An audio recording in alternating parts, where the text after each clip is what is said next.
The supermind shall be his nature's fount. The eternal's truth shall mold his thoughts and acts.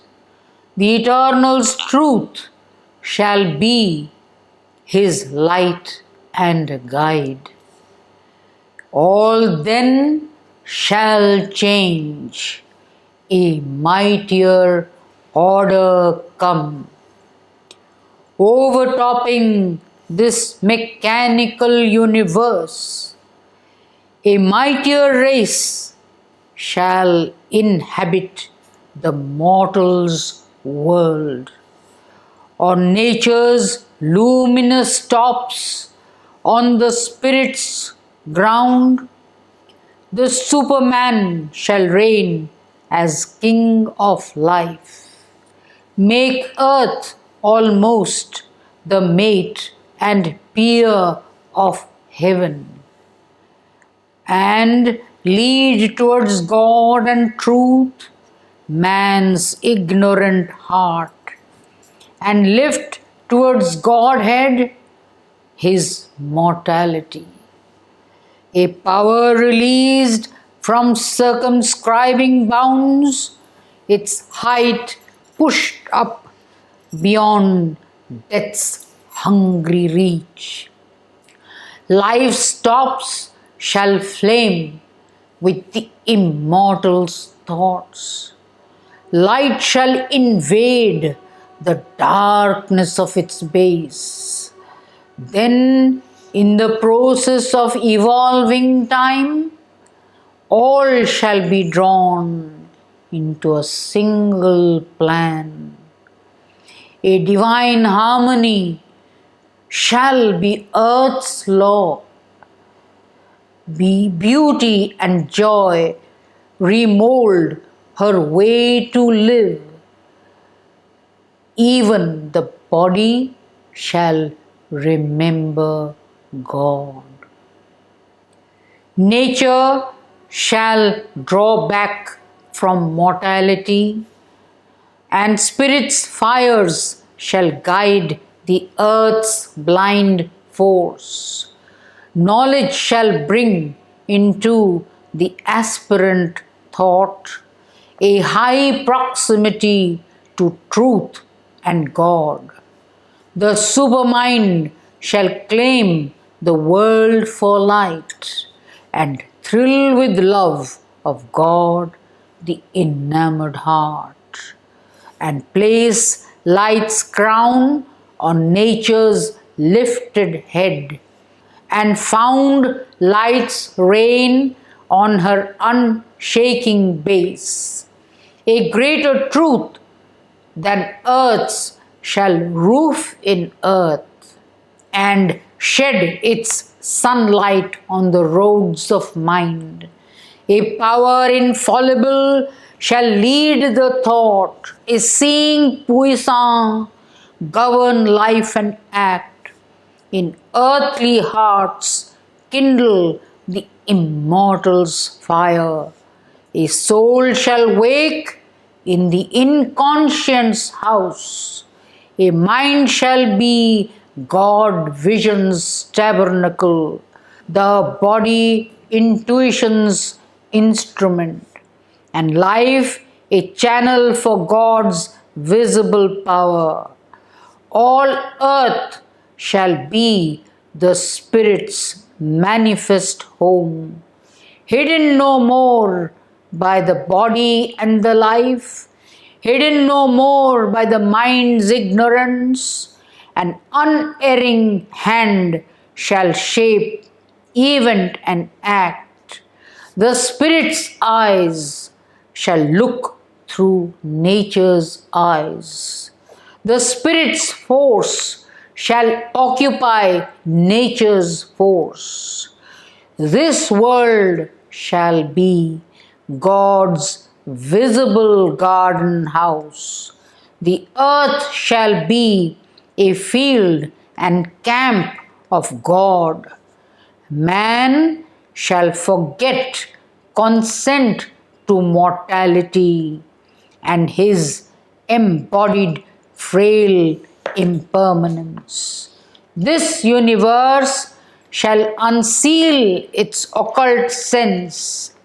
Creation's process change its antique front, and ignorant evolution's hierarchy release the wisdom chained below its base.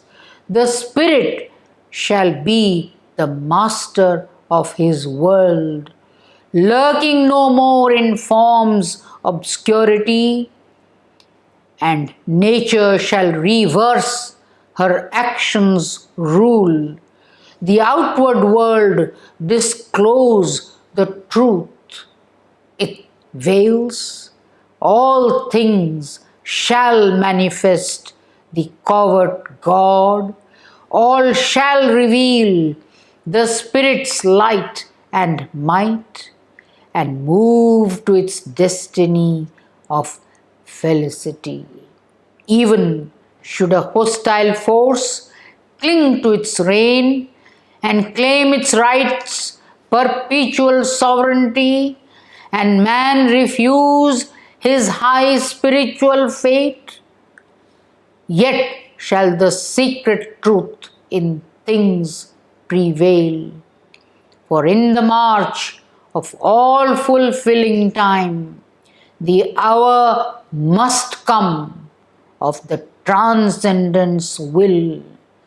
All turns and winds towards his predestined ends in nature's fixed inevitable course, decreed since the beginning of the worlds in the deep essence of created things. Even there shall come as a high crown of all the end of death, the death of ignorance.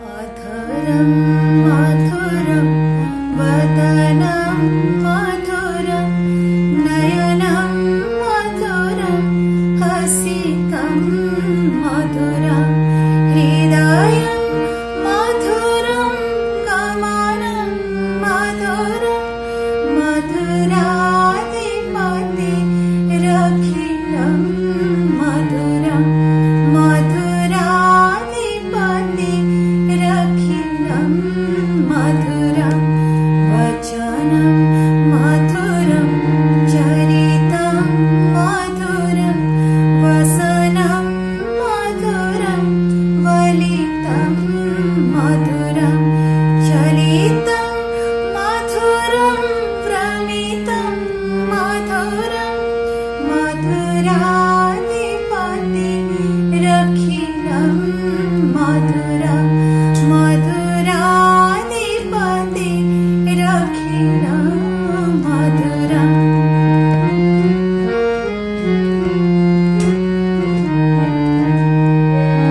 Veno madhuram, reno madhuram, pane madhuram, pada madhuram, nityam madhuram, sakhyam madhuram, madhuradipati, rakhilam, madhuram, madhuradipati, rakhilam, madhuram, geetam madhuram, pitam madhuram, bhuktam madhuram, suktam madhuram, rupam madhuram,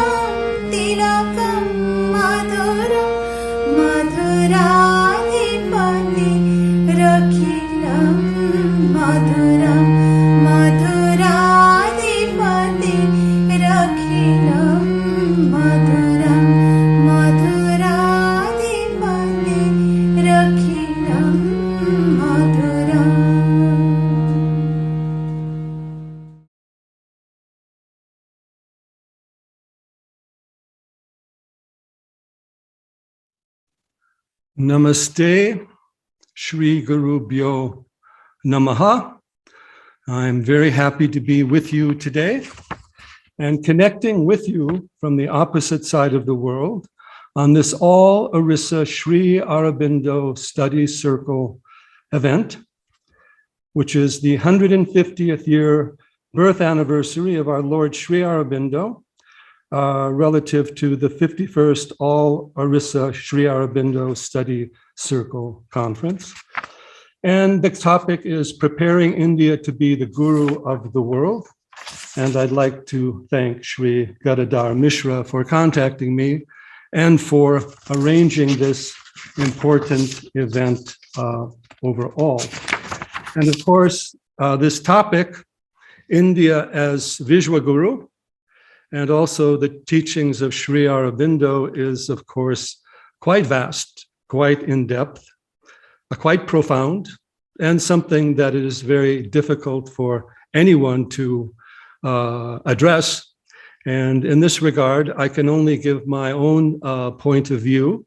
I have been a student of Sri Aurobindo's teachings over the last 50 years.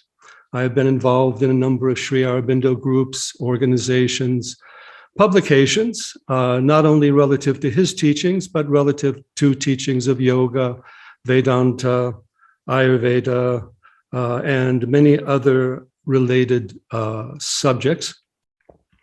And in this regard, I will give my point of view, but I do hope to present some of the deeper teachings of Sri Aurobindo, and also of this greater Vedic teachings and Sanatana Dharma overall. Now, when we address this issue, we first have to look at Sri Aurobindo's vision of India, Bharat, and of course his vision of the entire humanity and of the universe as a whole. I began my study of Sri Aurobindo with texts like The Life Divine and the Synthesis of Yoga, and moving on to his other teachings. And at the same time, I was also involved with studying the teachings of the Vedic tradition, Sanatana Dharma, Hinduism, including Vedas, Upanishads, Gita, Mahabharata, Vedantic teachings, and many other things over the course of time. But in my study of the Life Divine, I also came into contact with Sri Aurobindo's teachings about the Vedas, because at the beginning of each chapter of the Life Divine, there has been a small quote relative to the Rig Veda and the vision of the rishis. And of course, I came from a very different background as a young person in the United States in the 1960s and 70s. Different worldview. I had studied the Western philosophy, various mystical traditions from throughout the world. But India was something new. However, at that stage, we did have access to gurus and teachings from India, not only Sri Aurobindo, but Ramana Maharshi, Paramahansa Yogananda, Anandamayi Ma, and so many more. But Sri Aurobindo had both a spiritual, yogic, and intellectual vision, which was in many ways unique and covered things in a much broader way than I had seen elsewhere. And as my mind was more philosophically based, I wasn't so concerned with the asana-based yoga or the movements in the United States. So this took me to the study of Sri Aurobindo at a very early age. And fortunately, I was able to study his teachings before my mind had been conditioned by everything else. So I'm talking about late teens and early 20s. But I got a special draw from Sri Aurobindo to the Vedas, which led me to the Secret of the Vedas and Hymns to the Mystic Fire, which I studied in depth, which then later on led me to study of the Vedas, particularly Rig Veda in the original Sanskrit. And eventually, we did many programs and studies relative to all these Vedic teachings, and more specifically in the connections with Sri Aurobindo overall. And so that became kind of the foundation of my sadhana and spiritual life. Eventually, I came into contact with Sri M.P. Pandit of the ashram in America, and he began introducing my writings, particularly on Rig Veda, into various Sri Aurobindo publications in 1980, whether it was World Union or Sri Aurobindo's Action, or even the Advent. And I've also then, over time, been involved in studying, teaching, practicing, doing pilgrimage throughout India, connecting with many other sampradayas, whether Ramana Maharshi, whether Kanchi, Sringeri, Swami Narayan, Chinmayananda, Arshavidya. So I got a vision of what is going on the India side. And at the same time, I've been traveling throughout the world, teaching yoga, Vedanta, Ayurveda, often with reference to Sri Aurobindo, in countries as far as Russia, Saudi Arabia, and relative to South America, North America, all of that. So I'm just mentioning this in passing. So by understanding a bit of my background, you can also understand where I am coming from. So in Sri Aurobindo's view, the Vedas are the teachings and the vision of the rishis that has motivated and sustained the paths of yogic spirituality for humanity since the beginning of history. And he's explained that very well in his Secret of the Vedas and other teachings. And I'll also uphold to that. We must, to reclaim India as Vishwaguru, we must reclaim Vedas as Vishwagurus, and of course the rishis as the great Vishwagurus of all humanity, which requires a new Vedic study and analysis. And that is coming out of India and the yoga traditions. Western scholarship has failed quite badly in doing so. And much of that work can be dismissed as irrelevant or limited. Sri Aurobindo once remarked that a lot of the scholarship of the Vedas is they're still, he said, playing marbles in the outside of the courtyard of the temple. They have yet to enter into the temple grounds, much less to reach the deity at the inside. So reclaiming the Vedic vision, and then more specifically reclaiming the Upanishadic vision, which is the way of self-knowledge and self-realization. But in the Upanishads, as connected to nature and also to an integral yogic vision, Aham Brahmasmi Sarvam Kalvidam Brahma. So the Upanishads as the fountain of deeper knowledge, self-knowledge, integral, cosmic in self-knowledge that Sri Aurobindo talks about for the whole of humanity. And then, of course, the Gita, Bhagavad Gita, as the essence of the Vedas, and Mahabharata, Krishna as Yoga Avatara, Yogeshwara, also bringing forth that deeper integral yogic vision and relevance to humanity. After all, the Gita was given in the context of a great war, a great battle, and Krishna was a great king and diplomat, not simply just a Swami in retirement. And then this whole integration over time of yoga, Vedanta, Sankhya, Tantra, Bhakti, Jnana, all these different traditions, Yoga Sutras, at a deeper level, which has come out in the teachings of Sri Aurobindo, and which has spread to all humanity since the time of Swami Vivekananda and after.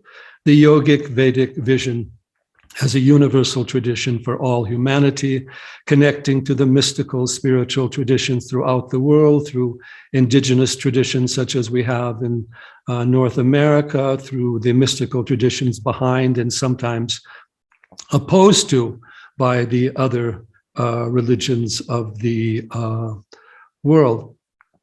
And then, of course, Sri Aurobindo is very much involved with the Indian independence movement, and you might say a more dynamic and a more assertive and a more Indian-based, Bharatiya-based than much of what the rest of the movement became over time, or even view of India, which was often not connected so much to the traditional roots or the yogic spirituality, although it was to some degree, but not in a great way.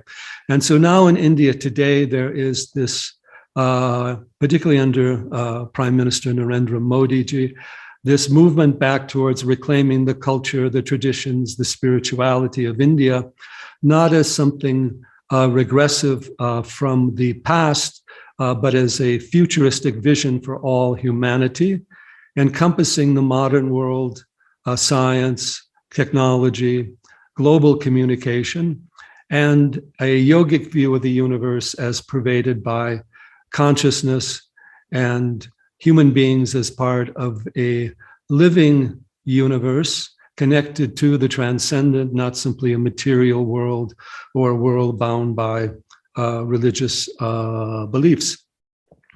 And in that regard, Sri Aurobindo's teachings present the key view of the evolution of consciousness in nature and the evolution of consciousness in humanity. And that is something we don't see so much. That is something that's behind the scenes in our history, which we always look at in terms of wars and politics and outer social cultural factors. But there is a slow evolution in humanity, an evolution of consciousness, as well as in the universe and all of nature. We see that in our mineral, plant, animal kingdoms, and we see that in higher forms of life and consciousness, rishis, devas, beyond the earthly realm. So what Sri Aurobindo has given us as the Vishwa Guru, India as the Vishwa Guru, is the vision of a new humanity, not the humanity of the brave new world and technology and robots, and not that these things are excluded, but a humanity that's moved within to a higher state of consciousness and self-realization. And as Sri Aurobindo teaches us, this requires a radical change in human consciousness and culture, and perhaps even some changes within the human brain as well. Our current human species has many karmic limitations. We have many powerful outer samskaras. We have a history of war, violence, goes on today. We have a history of basically getting involved in the external world, pleasure, power, intoxication, sexuality. We have some art and spirituality, but even that often remains bound by political and social interest, more so than an inner search. And this is because the human mind is limited in its understanding. We need to develop a higher mind, a higher intelligence, or what Sri Aurobindo calls the supramental view of life and the supramental view of humanity, that there is another evolutionary leap that we are moving towards, which is a bringing out of this higher supramental humanity. And of course, first, that is occurring in the backgrounds at an individual level, and even unknown to the world overall, and perhaps even apart from or rejected by the culture and the science overall. But that aspiration is coming up. And Sri Aurobindo is asking us to hold that vision of developing a higher humanity however many centuries, however many thousands of years, perhaps, however many changes it requires. We need a group of people to bring that about. And India has the potential to be a culture, a civilization, a nation, or at least a place, a spiritual, sacred area where this movement can go on, and where essentially all the yogi and rishi teachings and traditions have been promoting a change of consciousness in humanity in various ways. And Sri Aurobindo brings that out in a more clearly defined and futuristic, also rational, scientific, as well as transcendent vision permeating the whole of life and human culture. Sri Aurobindo said that all life is yoga, and that a yogi should be able to do anything, any job, any occupation, any aspiration better than a non-yogi. So we don't have to renounce outer activity. We need to have to spiritualize and divinize outer activities, extending to human body and human mind itself, and even our various yogic tradition. So he provides that view, spiritual view of the Vishwaguru.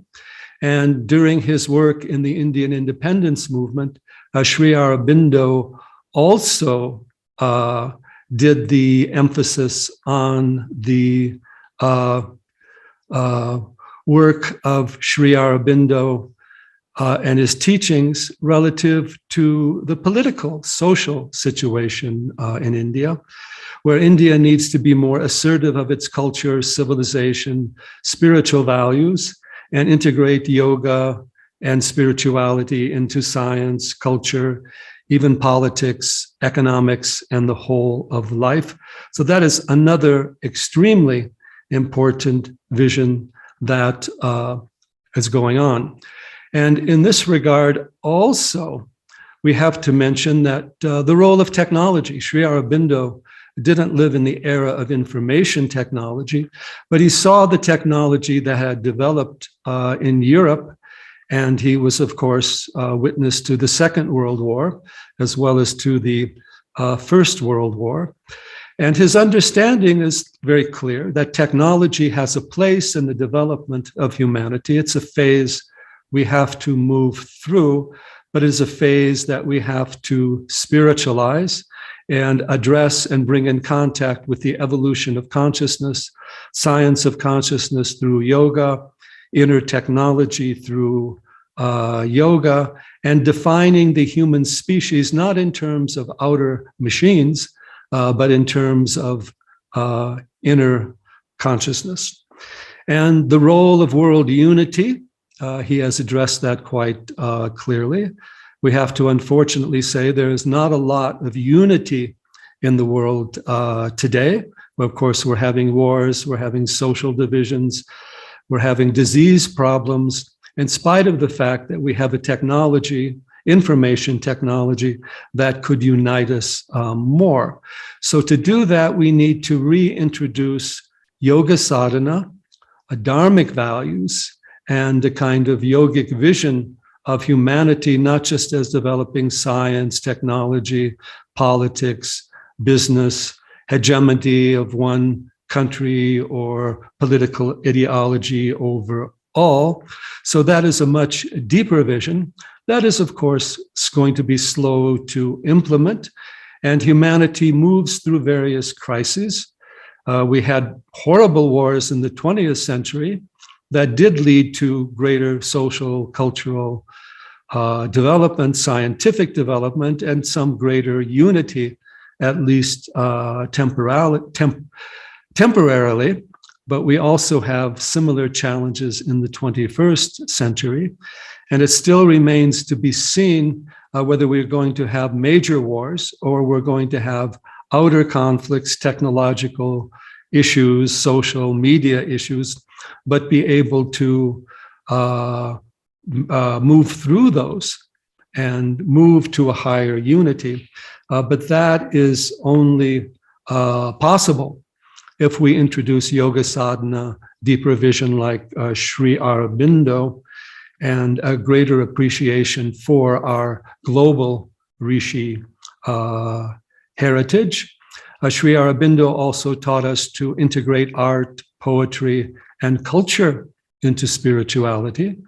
And he did a lot of bridging of East and West in terms of science, art, politics, and spirituality. And that also remains relevant. And so he has provided the vision, but the on-the-ground action is what we really need. And that is just beginning. And there's always darkness before the dawn, as they say. And also there is this inherent inertia of technology to take us into the outer world, not into the inner world, because it is looking outwardly. Upanishads say that our senses look outward, so our five senses look outward, so they draw us to the external world. But we have the five senses plus every sort of media device to take us outwardly. So an inner vision must be there. So the question is, are we going to create a new yogic humanity using science and technology in a dharmic way for the benefit of all, as per the vision of Sri Aurobindo? Or are we going to create a kind of brave new world or socially controlled scientific culture or otherwise ideological culture in which we are externalized and don't have that inner vision? We also need to create an ecological vision. We have damaged the earth quite a bit. We cannot have spirituality and higher consciousness and deeper culture in humanity unless we also have that ability to raise the earth, the aspiration of the earth consciousness, and to heal the earth as well. So that is also part of this vision. I've been involved with Auroville. I've been on the International Advisory Board as a member. And the role of Auroville as a potential place for manifesting such a higher humanity is there. It also has much work that needs to be done. But this type of vision also needs to be emulated, individual and community overall.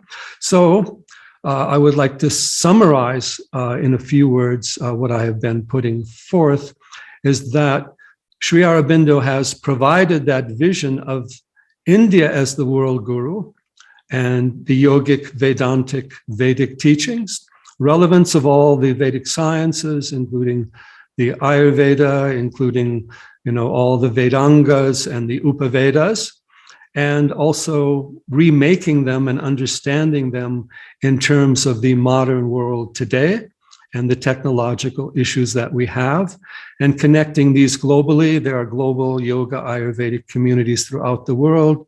I've taught in almost every country. We've had very good responses, whether North, South America, Europe, Russia, or even the Middle East. And of course, the connections in India overall. So we need to raise an aspiration, we might say, or an inspiration for that Vishwaguru and new humanity, not as the dominance of one nation over another, but the integration of the spiritual vision of humanity for all, higher consciousness, higher intelligence, transformation of the world, of the earth on all levels to a divine energy. And here Sri Aurobindo leads the way. 75th anniversary is important for India, for renewing that yogic Vedic vision, Rishi vision of the culture, and 150th anniversary of Sri Aurobindo for making that vision more clear in terms of his particular work. And we're also happy to see that the government of India and many states in India are also honoring the work of Sri Aurobindo at this time. So let us draw into ourselves the wisdom, the grace, the power, the Shakti of Sri Aurobindo and the Mother, and bring this transformation about, or at least set it in motion for another century, for decades to come, for the revival of India as Bharat, and for the yogic awakening of all humanity. Shri Gurubhyo Namaha, Hari Om Tat Sat. I again send my best wishes to the people of Orissa and the Sri Aurobindo groups here, the land of the great Konarak Sun Temple. May that light of the sun, the supramental sun that Sri Aurobindo talks about, also come from Orissa and to the entire world. So again, Namaste, Shri Gurubhyo Namaha, and may Bharat rise again. Hari Om Tat Sat.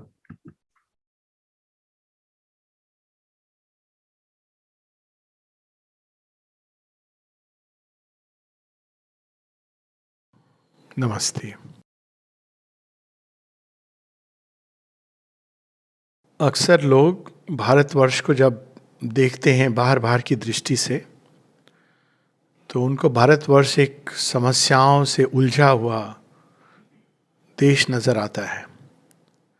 बाहर जाते हैं, बड़ी बड़ी ऊंची इमारतें हैं, खोखले हृदय हैं, परंतु वो चमक धमक उससे बहुत प्रभावित होते हैं। लेकिन योग की दृष्टि कुछ और है। जब स्वामी विवेकानंद भारत आते हैं और उनसे पूछा गया कि आप तो भारत को इतना महान समझते थे, लेकिन अब तो आपने वेस्टर्न कंट्रीज़ की, यूरोप और अमेरिका का दर्शन करके आए हैं, अब आपकी क्या राय है भारतवर्ष के बारे में? तो स्वामी विवेकानंद कहते हैं कि भारत तो मुझे सदैव प्रिय था, लेकिन अब जब मैं बाहर से आया हूँ देखकर पाश्चात्य सभ्यता को, तो मुझे इसकी धूल भी सेक्रेड लगती है, पवित्र लगती है। और ये इतना सटीक अनुभव है, मेरा स्वयं का एग्जैक्टली सेम एक्सपीरियंस, कि जब पहली बार बाहर जाके आया तो यही लग रहा था कि उफ, भारत आ गया। ये नहीं कि मेरा भारत आ गया, भारत आ गया। कुछ ऐसी चीज़ जो भूख से व्यक्ति, प्यास से तड़प रहा हो, उसको प्रतीत होती है। यही चीज़ श्री अरविंद अपने एक पत्र में लिखते हैं। वो पत्र एक काल्पनिक पत्र है, लेकिन वो एक स्टाइल है लिखने का, जिसमें वो कहते हैं तुम मुझे कितना भी इम्प्रेस कर लो, लेकिन मैं कभी ये स्वीकार करने को तैयार नहीं हूँ। मैं वहाँ रह चुका हूँ, वो रह के आए थे, कि वास्तव में वो एक बहुत ही महान सिविलाइजेशन है पाश्चात्य सभ्यता। बल्कि वो कहते हैं कि वो अपने अंदर में हॉलो हो चुका है, खोखला हो चुका है। एक दीमक जैसे होती है, उसने खोखला कर दिया है। 100 वर्ष पूर्व की बात है, उससे भी पहले की, और उसके परिणाम अब हम देख रहे हैं। अगर आप मानचित्र को देखो अभी विश्व के, तो एकदम स्पष्ट हो जाता है कि यदि इस संसार को उसकी सारी समस्याओं से कोई राष्ट्र ऐसा है जिसके पास एक ऐसा चिंतन है जो उसे उस समस्याओं से बाहर निकाल सकता है, तो वो भारत है। इसमें कोई दो राय नहीं है, और ये एक प्रैक्टिकल फैक्चुअल ट्रूथ है। पाश्चात्य सभ्यताओं के पास एक रिलीजन है जिसमें एक देवता है, देवपुत्र है, एक किताब है, कुछ डूज एंड डोंट्स हैं, एक जन्म है, और एक अंधविश्वास से आपको जुड़ना है। बाकी सबके लिए कोई स्थान नहीं है। क्या इससे हम लोग आशा करते हैं कि संसार का, समाज का कल्याण होगा? या फिर एक बाहरी चमक धमक जिसके पीछे एक इंसान दब गया है, कृत्रिम हंसी से हंसता है, कृत्रिम इंटेलिजेंस, आर्टिफिशियल इंटेलिजेंस क्या नाम है, उससे चलता है, लेकिन अंदर की गति भूल गया है? क्या उससे हम कल्याण की आशा करते हैं? या फिर चीन से, जहाँ पर जीवन के नाम पर मृत्यु को तैयार किया जाता है लेबोरेटरी में? या फिर हम इस्लामिक स्टेट से आशा करते हैं कि संसार का कल्याण होगा? ना ही कुछ कहें तो अच्छा है। तो इस पूरे संसार में ये एक फैक्चुअल ट्रूथ है, बहुत, मतलब इसमें कुछ कोई फिलॉसफी पढ़ने की जरूरत नहीं है। अगर हम ध्यान से देखें तो आर्नल्ड टॉर्नबी की बात स्पष्ट आती है याद, कि चाहे हिस्ट्री सिविलाइजेशन की कहीं से भी प्रारंभ हुई हो, किंतु उसका अंतिम चैप्टर भारतवर्ष ही लिखेगा। और यदि भारतवर्ष नहीं लिख सका उसका अंतिम चैप्टर, तो विनाश निश्चित है। इसी सत्य को माता जी श्री अरविंद कहते हैं कि भारतवर्ष का ट्रू रोल क्या है, it has to be the guru of the world. और इसी कारण भारत में संसार के सारे कॉन्ट्राडिक्शन एक साथ लाए गए हैं।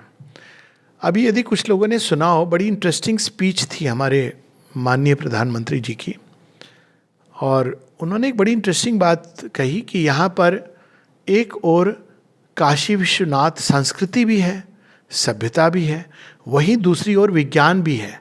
हाँ, एक और काशी विश्वनाथ भी है जो पुरातन सभ्यता को जोड़ता है हमारे साथ, और वहीं मंगलयान भी है।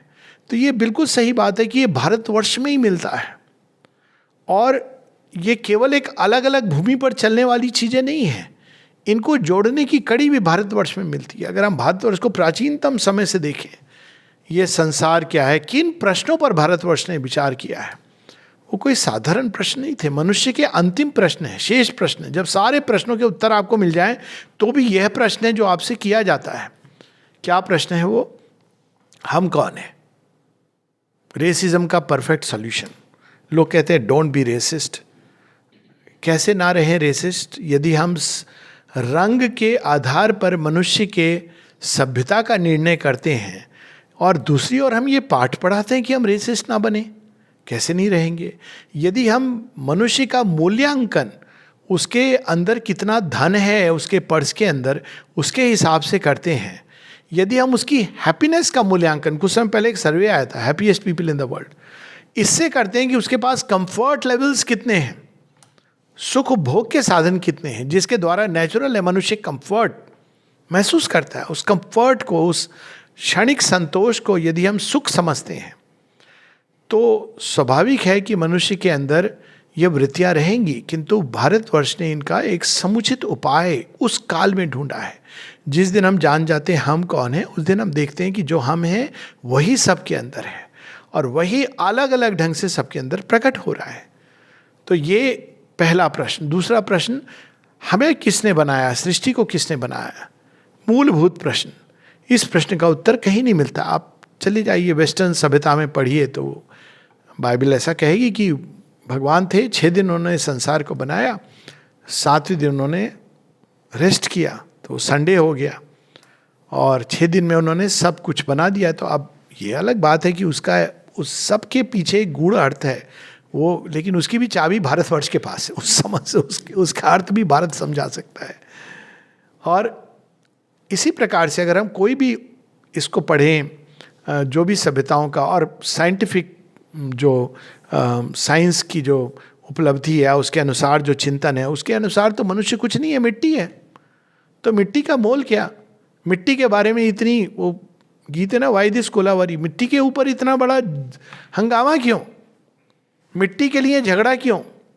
मिट्टी के लिए इतनी बड़ी फिलॉसफी क्यों?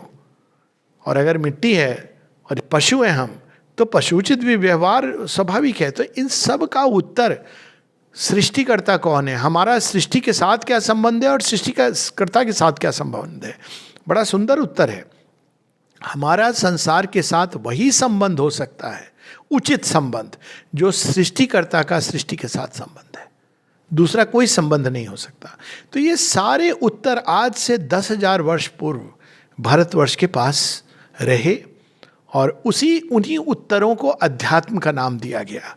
अब हम अध्यात्म को ये समझने लगे हैं, अध्यात्म क्या है? It is a study of the self. अगर हम एक ढंग से बोले, साइंस ऑफ द सेल्फ, वह जो यज्ञ रूप में इस संसार के अंदर विद्यमान है, उसकी स्टडी है।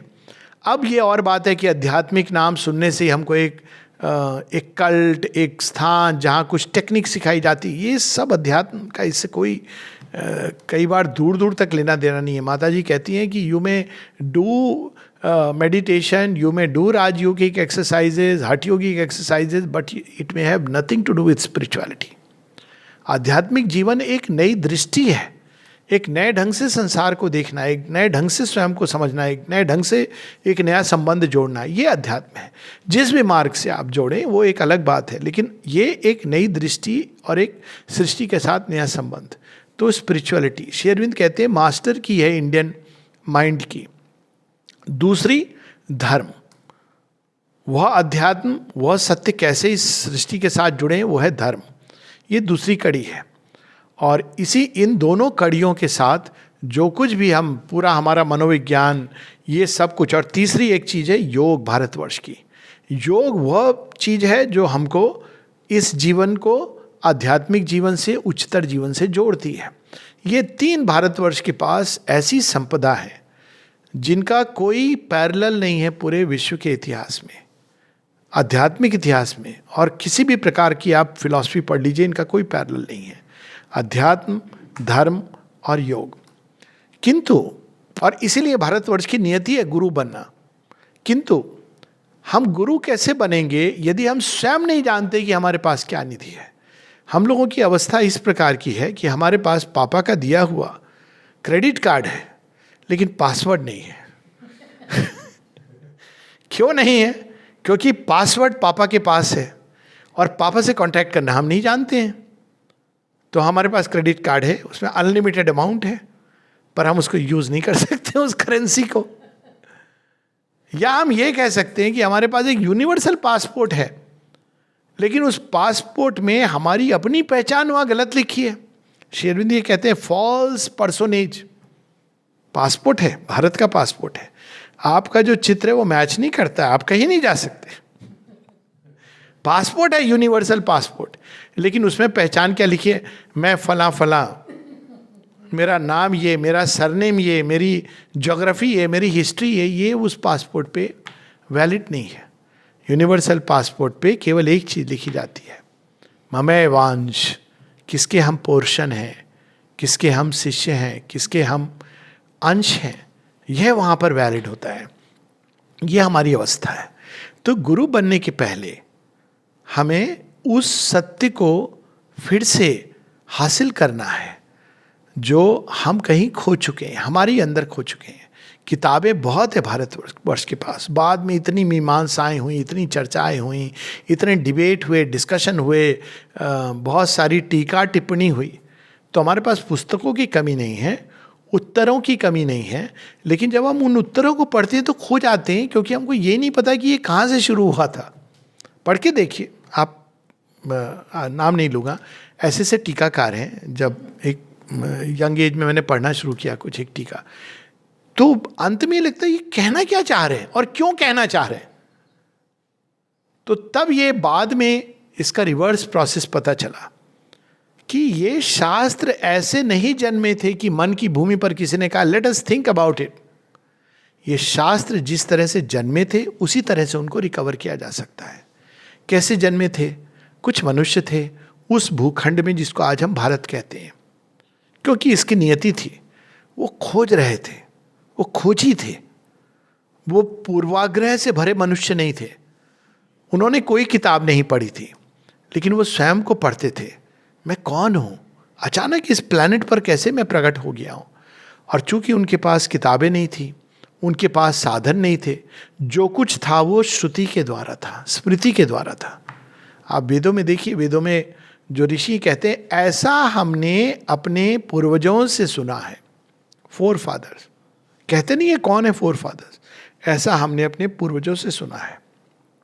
पुस्तकें नहीं थी और मैकडोनल्ड भी नहीं था, तो कोई प्रकार की चीज ऐसी नहीं थी। पुस्तकें कई बार बहुत पढ़ने से, कोई कुछ पुस्तकें जो आध्यात्मिक चेतना से अनुग्रहित होती हैं वो एक अलग है, जैसे श्रीमद् भगवद गीता है, श्री अरविंद की पुस्तकें, ऐसी पुस्तकें हैं, वेद उपनिषद अगर ओरिजिनल उसमें पढ़े। लेकिन ये जो पुस्तकें जो उस पर टीका टिप्पणी, डिबेट, डिस्कशन, सेमिनार, कॉन्फ्रेंस, उसकी बात अलग है। तो वो नहीं था ना, और साथ ही हमारे पास समय था। श्री अरविंद सावित्री में बुक 1 कैंटो 2 इशू में बताते हैं कि सावित्री कैसे बड़ी हुई थी, किस वातावरण में, जहाँ मनुष्य की बहुत अधिक वांट्स नहीं थी, इसलिए उसके अंदर में एक नई चीज प्रकट हुई, खोज हुई, और वो आइडियल टाइम था टू गिव टू थॉट, विचारवान। तो इसलिए श्री अरविंद सचेत करते हैं भारतवर्ष को। वो कहते हैं कि ये संभव है कि भारतवर्ष पश्चिम का रास्ता पकड़ ले, उसी तरह एक हाइपर इंडस्ट्रियलाइज्ड नेशन बन जाए, एक ग्रेट मिलिट्री पावर बन जाए। लेकिन यदि भारत केवल यह करता है और अपनी संपदा और अपनी आत्मा को खोकर करता है, तो ये उसके लिए विनाश का मार्ग होगा। और भारत का विनाश पूरी सभ्यता का विनाश है। आप देखिए जापान में लगभग इस तरह की चीज हुई। एक क्रांति हुई जहाँ एकदम वेस्टर्नाइज चीज़ें आनी शुरू हो गई। तो अब समुराई एक कल्ट के रूप में रह गया है। वे लोग जो क्षत्रिय थे, यही चीज़ हुई है एक्चुअली। देखा जाए तो कई कंटेक्स्ट में ये हुई, लेकिन भारतवर्ष को सचेत रहना है कि ये सब चीज़ें ठीक हैं, लेकिन अपनी आत्मा को खोकर नहीं। स्वधर्मो निधनम श्रेया पर धर्मो भयावया। यदि हम उस रास्ते पर चलेंगे तो हो सकता है हम सक्सीड करेंगे। चाइना, कई लोग चाइना के साथ कंपेयर करते हैं, लेकिन कोई भी ये नहीं देखता है कि चीन ने क्या खोया है। चीन के अगर आप पुराने इतिहास में जाएं, Shintoism, Lao Tse, Tao, which is nothing but the Upanishads, एक पूरा पथ था चीन के पास, एक मार्ग था आरोहण का। माता जी ये बताती हैं, जब वो शिप में यात्रा कर रही हैं और पादरी उनसे मिलता है, कहता है मैं चीन और भारतवर्ष जा रहा हूँ। तो माँ कहती तुम चीन जा रहे हो, भारतवर्ष जा रहे हो? वहाँ जहाँ उन्होंने हजारों वर्ष पहले मार्ग ढूंढ लिया था भगवान तक जाने का, तुम वहाँ जाके उनको सिखाओगे? लेकिन परिणाम क्या हुआ, ये कि और कई जगहों के साथ हुआ। अफ्रीका में तो मैंने जाके इस चीज़ का अनुभव किया। They lost completely their life. तो भारतवर्ष को पहली ये चीज़ सचेत रहनी है कि वो किस मार्ग पर चलना चाहता है। यहाँ ये नहीं है कि इंडस्ट्रियल डेवलपमेंट, साइंटिफिक डेवलपमेंट नहीं होने चाहिए, बिल्कुल होने चाहिए। ऑफ कोर्स मंगलयान होना चाहिए, लेकिन अपनी आत्मा के कॉस्ट पर नहीं होना चाहिए। चीन में जो विकास हुआ है अपनी आत्मा के कॉस्ट पर हुआ है, और इसलिए चीन के दिन लिमिटेड हैं। इस चीज़ को हम आज नहीं समझ पा रहे हैं। ये होगा, इसलिए होगा कि बिना सोल के, बिना आत्मा के एक शरीर कृत्रिम रूप से अधिक समय तक नहीं चल सकता है। और यदि वो चलेगा तो वो एक ऐसी मशीन के तरह है जो सबका विनाश ही कर सकती है। It's like an artificial intelligence. तो ये एक बात है। दूसरी बात है कि हमको स्वयं अपने आप से जुड़ना है, अपनी सभ्यता से, लेकिन किताब के तौर पढ़ करके सतही तौर पर नहीं। उस खोज को, उस पुकार को जागृत करना है। श्री अरविंद क्या पथ बताते हैं? वो ये नहीं कहते हैं, अक्सर लोग कहते हैं टेक्निक बताइए, टेक्निक बताइए। पहले आग तो जलाओ। आप सीधा पूछ रहे हो कि रोटी कैसे बनाएं? रोटी बाद में पकेगी, नेचर की रोटी। पहले आग तो जलाइए। आग क्या है? एस्पिरेशन है। वही एस्पिरेशन जो वैदिक काल में, उपनिषदिक काल में हम ऋषियों के अंदर पाते हैं, और ऋषि बाद में बनते हैं। कैसी एस्पिरेशन थी, क्या खोजते थे, क्या प्रश्न करते थे, क्या उन्होंने ढूंढा था कि सबके पीछे ईशा का वास है? तो उस एस्पिरेशन की अग्नि को जला करके ही हम नेक्स्ट स्टेप ले सकते हैं। वरना हम कितना भी पढ़ लें, कितनी किताबें लिख लें, कितना डिस्कशन कर लें, डिबेट कर लें, हम वापस उसी भूमि पर चले आएंगे। तो first thing is, Shri Aurobindo कहते हैं India must recover the true sense of yoga. योग के बारे में खासकर कहते हैं कि जो नया जगत आने वाला है, सिंथेसिस ऑफ योगा के पहले ही पेज में है, उसमें कई चीज़ें जो पुरानी उपयोगी थी और वर्तमान में हैं, उन सब को मिल्क पीस करके बनाया जाएगा कि जो भी चीज़ यूज़फुल है वो संसार के विकास में काम आएगी। उसमें भारतीय योग एक है। किंतु श्री अरविंद कहते हैं कि लेकिन पहले ये योग क्या है ये हमको समझना है। योग तो हम सब जानते हैं, राष्ट्रीय दिवस, अंतर्राष्ट्रीय दिवस मनाते हैं। योग के नाम पर हम योगा फॉर बोन्स भी करते हैं, योगा फॉर न जाने गृहस्थ दाम्पत्य सुख के लिए योग, योगा फॉर माइंड कंट्रोल, न जाने क्या क्या चीज़ें करते हैं योग पे। क्या यह योग का ओरिजिनल अर्थ है, या उसके वो एक साइड में मिलने वाली डिश है बाय द वे, पर वो इंपॉर्टेंट चीज़ नहीं है। अब योग का अर्थ क्यों लूज किया भारतवर्ष ने, इसको भी हमको समझना है before we talk about the role. पुरातन काल में जो योग था, वेदांत था, उपनिषद के सत्य थे, एक प्रकार की एक एलिटिज्म थी, वो अधिकार भेद था। सब तैयार नहीं है तो उसको एक सीक्रेट स्कूल्स ऑफ इनिशिएशन में रखा जाता था। ऐसे लोग थे जो योगी थे, और वो ऐसे लोग जो उनके पास आते थे गुरुओं के पास, वो देख समझ के शिष्यों को लेते थे, इंक्लूड करते थे, और फिर उनको ये ज्ञान दिया जाता था। बाकी जो थे उनके लिए क्या था, उनको कथानक के तौर पर या एक ऐसी इमेजेस के रूप में ये सत्य प्रस्तुत किया जाता था, ताकि उनमें से कोई अगर तैयार हो तो वो फिर इसका जो गूढ़ अर्थ है, इसके पीछे जो रियल ट्रूथ है उसको पकड़ लेगा। ये एक अच्छी बात भी थी, क्योंकि उस समय ये आवश्यक था। नहीं तो ये शक्तियाँ, ये ज्ञान अगर किसी भी के भी हाथ में चला जाए, जैसे कि एटॉमिक थ्योरी है, अब ये देखिए अभी कितनी बड़ी समस्या हो रही है कि किसके हाथ में चला जाए, कितना विनाश हो जाए। तो इसलिए वो इसको प्रिजर्व करते थे कि ये आध्यात्मिक ज्ञान और उससे प्रकट होने वाली शक्तियाँ, उसके प्रभाव से जो मनुष्य के अंदर चेतना में घटित हो सकता है, वो एटम को तोड़ के या जोड़ करके जो ऊर्जा निकलती है उससे कहीं अधिक प्रचंड हो सकता है। और उसको हम लोग ऐसे समझें, एटम को तोड़ के या जोड़ के आप ऊर्जा प्रकट कर सकते हो इतनी प्रचंड कि उससे या तो एक शहर को आप लाइट दे दोगे, या कुछ शहरों को विनाश कर दोगे। लेकिन योग के द्वारा अगर आधा अधूरा योग किया जाए तो आप एक ऐसे व्यक्ति को पैदा कर सकते हो।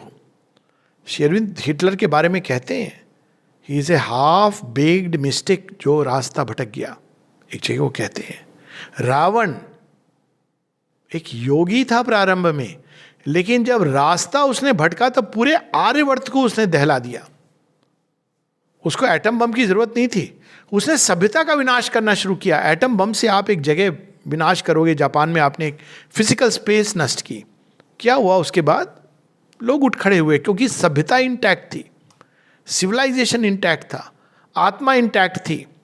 लेकिन जब आप सभ्यता का विनाश करते हो तो फिर वो बहुत समय लगता है उसको वापस आने में। इस्लाम ने यह किया, एटम बम से कहीं घातक काम किया जहां भी गया।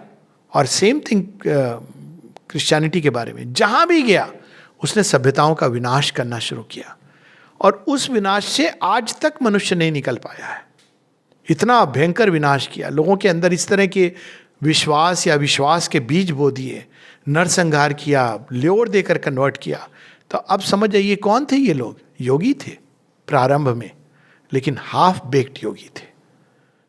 नीत्शे के बारे में कहते हैं, दैट हाफ ब्लाइंड सीयर, ऋषि था लेकिन अंधा ऋषि था। कैसा अंधा?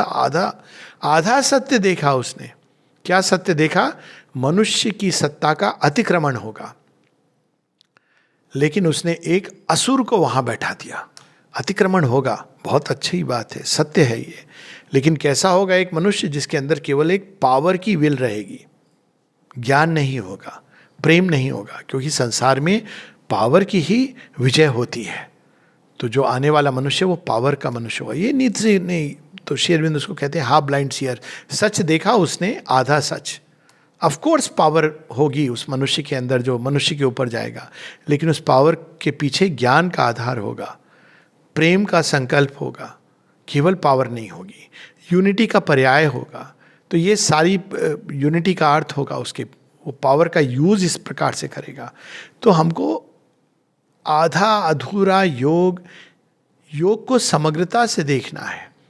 तो वापस हमको उन सत्यों को केवल एक पुस्तक के रूप में नहीं, श्री अरविंद कहते हैं recover the Aryan thought, not just in books but in practice in life. Recover the Vedas, recover the Upanishads. जब एक मछली से पूछा गया मत्स्य अवतार कि तुम क्यों आई हो धरती पर, तो मछली क्या कहती है? वेदों का उद्धार करने। वेदों का उद्धार एक मछली कैसे करेगी? एक ज्ञान है जो मनुष्य के अंदर है, उस ज्ञान को धारण किया था उस समय के राजा सत्यव्रत ने। उनको वो बचा करके ले जा रही थी उस मनवंतर के मनु के पास, जहाँ वो फिर से उस ज्ञान को प्राप्त करके संसार में एक नई सभ्यता, आर्य सभ्यता को प्रकट कर सके। तो वह वेद जो हमारे अंदर है उसका द्वार खोलना है। नहीं तो हम लोग फिर से उसी चीज को समझेंगे जो हमको समझाया जा रहा है कि रिलीजन क्या है, माथे पर त्रिपुंड तिलक लगा लो, वो रिलीजन है। ठीक है, लगाइए, कोई समस्या नहीं है उसमें, पर आप ये जान लीजिए कि अगर माथे पर त्रिपुंड है लेकिन अंदर में त्रिपुरारी साक्षात नहीं हुए हैं तो वो आधा अधूरा है। और वह आधा अधूरा ज्ञान उतना ही भयंकर हो सकता है जैसे कि कोई बुर्का हिजाब पहन करके समझता है कि मैं अपने धर्म का पालन कर रहा हूं। तो we have to recover the true Vedanta. और वो केवल थॉट की चीज नहीं है कि मैंने पढ़ ली है, संस्कृत आ गई, मैंने इसकी व्याख्या कर ली। कैसा आचरण होता था उन लोगों का। इसलिए ये कथाएं जरूरी है। मैं तो ये समझता हूँ कि ये लोग मीमांसा करते हैं और कई बार कहते हैं रामायण उपनिषद, रामायण महाभारत पुराणों की आवश्यकता नहीं है। ये एक बहुत घातक ट्रेंड है। जब रामायण हम पढ़ते हैं तो देखते हैं राम का चरित्र कैसा है। राम तो वेद साक्षात हैं। उनके चरित्र को सुनने मात्र से, श्री अरविंद के साथ भी द सेम थिंग। हम लोग श्री अरविंद की पुस्तकें पढ़ते हैं तो पहली चीज माता जी कहती हैं, to know is good, to live is better, to be that is perfect. उन पर आचरण करना, उसको अपने ऊपर जागृत करना, उस दिशा में चलना, ये आवश्यक है। और साथ ही श्री अरविंद का जीवन, जब हम माता जी श्री अरविंद का जीवन पढ़ते हैं तो वो ट्रांसफॉर्मेशन का जीवंत उदाहरण है। इमिटेशन के रूप में नहीं, केवल उनका कैसा आचरण है, कैसे होते हैं योगी तपस्वी, कैसे होते हैं वे लोग जो रूपांतरण के दिशा में जाते हैं, कैसा उनका स्वभाव होता है, कैसी उनकी वृत्तियां होती हैं, किस प्रकार से वो जीवन जीते हैं, किसके लिए जीते हैं। तो हमको पहले उस योग को रिकवर करना है, अध्यात्म का रियल सेंस रिकवर करना है। अध्यात्म से अभी भी कई लोग समझते हैं, जैसे योग से समझते हैं आउटर टेक्निक, पर yoga is union with the divine. जब सोल की यूनियन है तो ट्रेडिशनल योग है, नेचर की यूनियन है तो श्री अरविंद का योग है। In very simple terms, yoga का टेक्निक से कोई लेना देना नहीं है। विदाउट एनी टेक्निक आप एक पांव पे खड़े होइए, दो पांव पे स्ट्रेच कीजिए, नहीं कीजिए, पर आपके अंदर अगर एस्पिरेशन है योग की तो यू आर डूइंग योगा। चलते फिरते योग चल रहा है। यदि अंदर में ये भाव है कि I want the divine, I want to find the divine, एक मछली बाहर आ जाए जल से ऐसे छटपटाहट है, तो दैट इज योगा। उसी तरह अध्यात्म कोई अद्भुत अतीन्द्रिय अनुभवों का नाम नहीं है। अगेन, जैसे टेक्निक का एक रोल है, अतीन्द्रिय अनुभव होते हैं और उनकी एक स्थान है। श्री अरविंद कहते हैं they do not change the consciousness, they enrich it. Enrich कैसे करते हैं? हमारे अंदर एक अनुभव होता है, हाँ हमने माता जी को देखा, बहुत बड़ी बात है। ऑफ कोर्स एक आपके अंदर एक छाप पड़ गई, इस चेतना ने माता जी का स्पर्श प्राप्त किया, लेकिन वो चेंज नहीं है। श्री अरविंद अध्यात्म को, स्पिरिचुअल लाइफ को डिफाइन करते हैं, it is a change in consciousness. आपके अंदर क्या बदलाव आया, वही चीज अंत में मैटर करती है। आपने अंदर में कितने एक्सपीरियंस किए, उसके बाद बाहर आके दुर्वासा ऋषि बने रहे तो कोई फायदा नहीं है। शायद आपने संसार का और अहित किया। तो spiritual life is about A change of consciousness. हमें बदलना है अपने चरित्र को, नेचर को, अंदर से बाहर की ओर। ये नहीं कि बाहर से, बहुत वो बाहर से बदलने का काम तो करते आए हैं। हाउ डू यू डू, बहुत अच्छे से शेक हैंड कर रहे हैं, नमस्ते भी कर रहे हैं बड़े अच्छे ढंग से, लेकिन अंदर में वही दुर्भावना लिए हुए हैं। तो it is the inner change of consciousness जो अपने आप फिर बाहर स्प्रेड करेगा। और तीसरी चीज जो है धर्म, इसको भी रिकवर करना है। धर्म क्या है? कोई बाहरी कर्म कांड में नहीं है। कर सकते हैं हम, अगेन जैसे योग में टेक्निक की अपनी जगह हो सकती है कई लोगों के लिए, लेकिन वो उसकी मुख्य चीज नहीं है। स्पिरिचुअल लाइफ में एक्सपीरियंसेस की अपनी जगह है, लेकिन वो मुख्य चीज नहीं है। उसी प्रकार से आप दिलीप कुमार रॉय क्लासिक एग्जाम्पल है इसका। कितने अद्भुत अनुभव होते थे उनको, लोग उनको देख करके होते थे, लेकिन अंत में वो किस तरह से उनका जीवन उल्टा पुल्टा हुआ। तो ये सब उदाहरण होते हैं। अनिल बरन, जो बिल्कुल जहां श्री अरविंद कमरे को छोड़ते थे वहां अनिल बरन ऑक्यूपाई करते थे, लेकिन वो अंत में इस भाव से बड़े पीड़ित होने लगे कि भारत पाकिस्तान को एक करना है, भारत पाकिस्तान को एक करना है, और उस चक्कर में आगे जो हुआ ये सबको मालूम है। तो मुख्य चीज है चेंज ऑफ कॉन्शियसनेस। उसी तरह धर्म का बाहर में रिचुअलिस्टिकली क्या कर रहा हूं, कर्म कांड, वो उतना ही इंपॉर्टेंट नहीं है। अंदर में हमारे क्या भाव है वो जरूरी है। धर्म इंसान के हृदय में होता है, उसके मोटिव्स में है। हम जा रहे हैं आश्रम में, समाधि पर प्रणाम कर रहे हैं, प्रणाम करने के पहले हमने देखा किसी को जो हमें पसंद नहीं करता या जिसको हम पसंद नहीं करते, और हमारे मन से एक आह निकली, ये इसका कुछ करिए, बहुत खराब है, न्याय करिए, न्याय क्यों नहीं कर रहे हो आप। और हमने प्रणाम किया। परिणाम क्या होगा ये कहानी में आता है।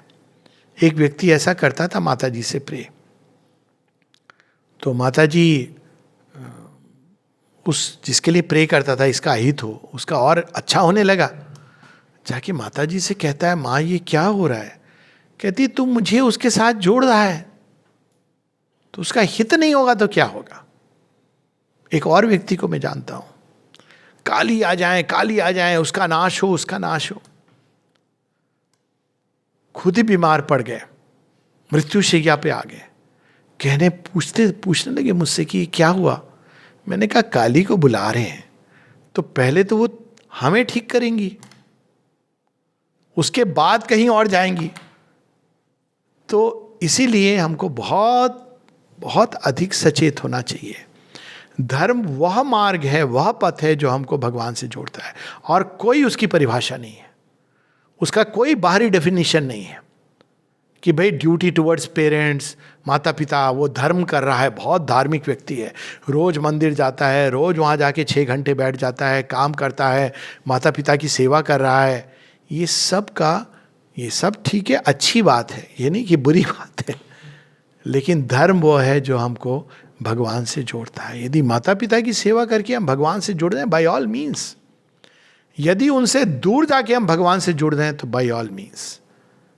यदि हम एक वैवाहिक जीवन बिता के एक करुणा के भाव से, एक अच्छे सुंदर भाव से सबके साथ रहते हैं, और उसके कारण हमारे अंदर एक सामंजस्य, एक अद्भुत प्रेम, निरपेक्ष प्रेम, अनपेक्षित प्रेम डेवलप हो रहा है, तो बाय ऑल मीन्स। किंतु यदि उसके कारण हम रोज सोचते रहे हम कहाँ फंस गए, क्या करें, छुटकारा नहीं है, कोर्ट कचहरी का चक्कर लगाना पड़ेगा, इसलिए हम बंधे हुए हैं, सामाजिक रूप से हम अपनी सारी ड्यूटीज कर रहे हैं, तो वास्तव में हम स्वधर्मो निधनम श्रेया परधर्मो भयावया, हम परधर्म को पालन कर रहे हैं। तो धर्म बहुत सूक्ष्म है, इसकी विस्तृत व्याख्या तो पूरा एक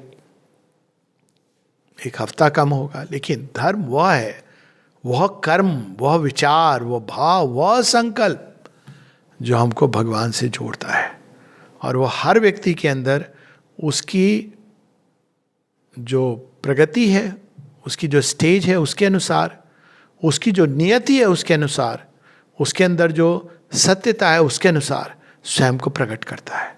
और तब प्रकट करता है जब हमारे अंदर सत्य निष्ठा होती है। सच में यदि हम जानना चाहते हैं कि हमको क्या करना चाहिए, और वो कोई डॉगमा नहीं है कि सब लोग ऐसा करें, ये नहीं है। एक व्यक्ति के लिए एक चीज़ बहुत अच्छी है, दूसरे के लिए दूसरी चीज़ अच्छी है, हर व्यक्ति की स्टेज है। एक अंतिम स्टोरी के साथ समाप्त करूँगा। धर्म की बात हम लोग कर रहे हैं।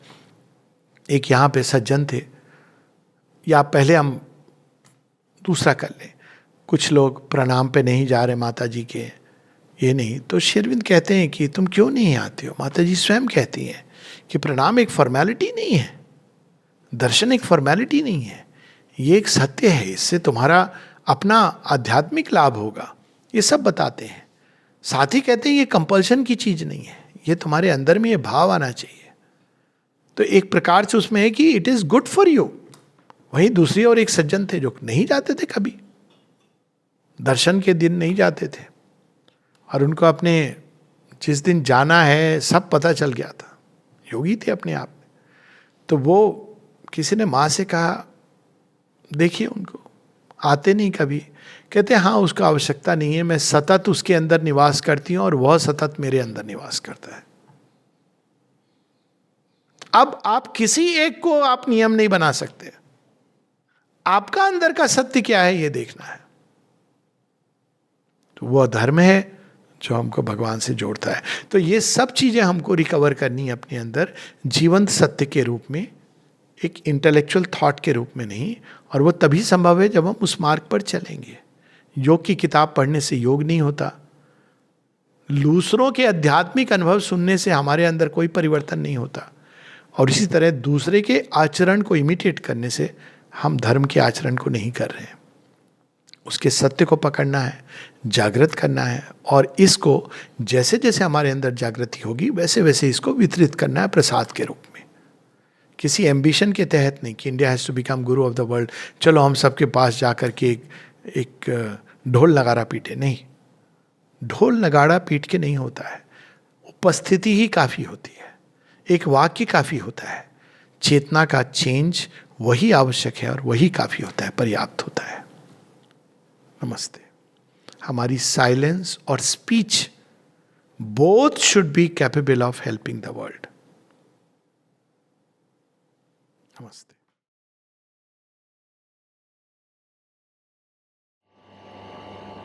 माँ एवं श्री अरविंदो मांकर प्रिय संतान माने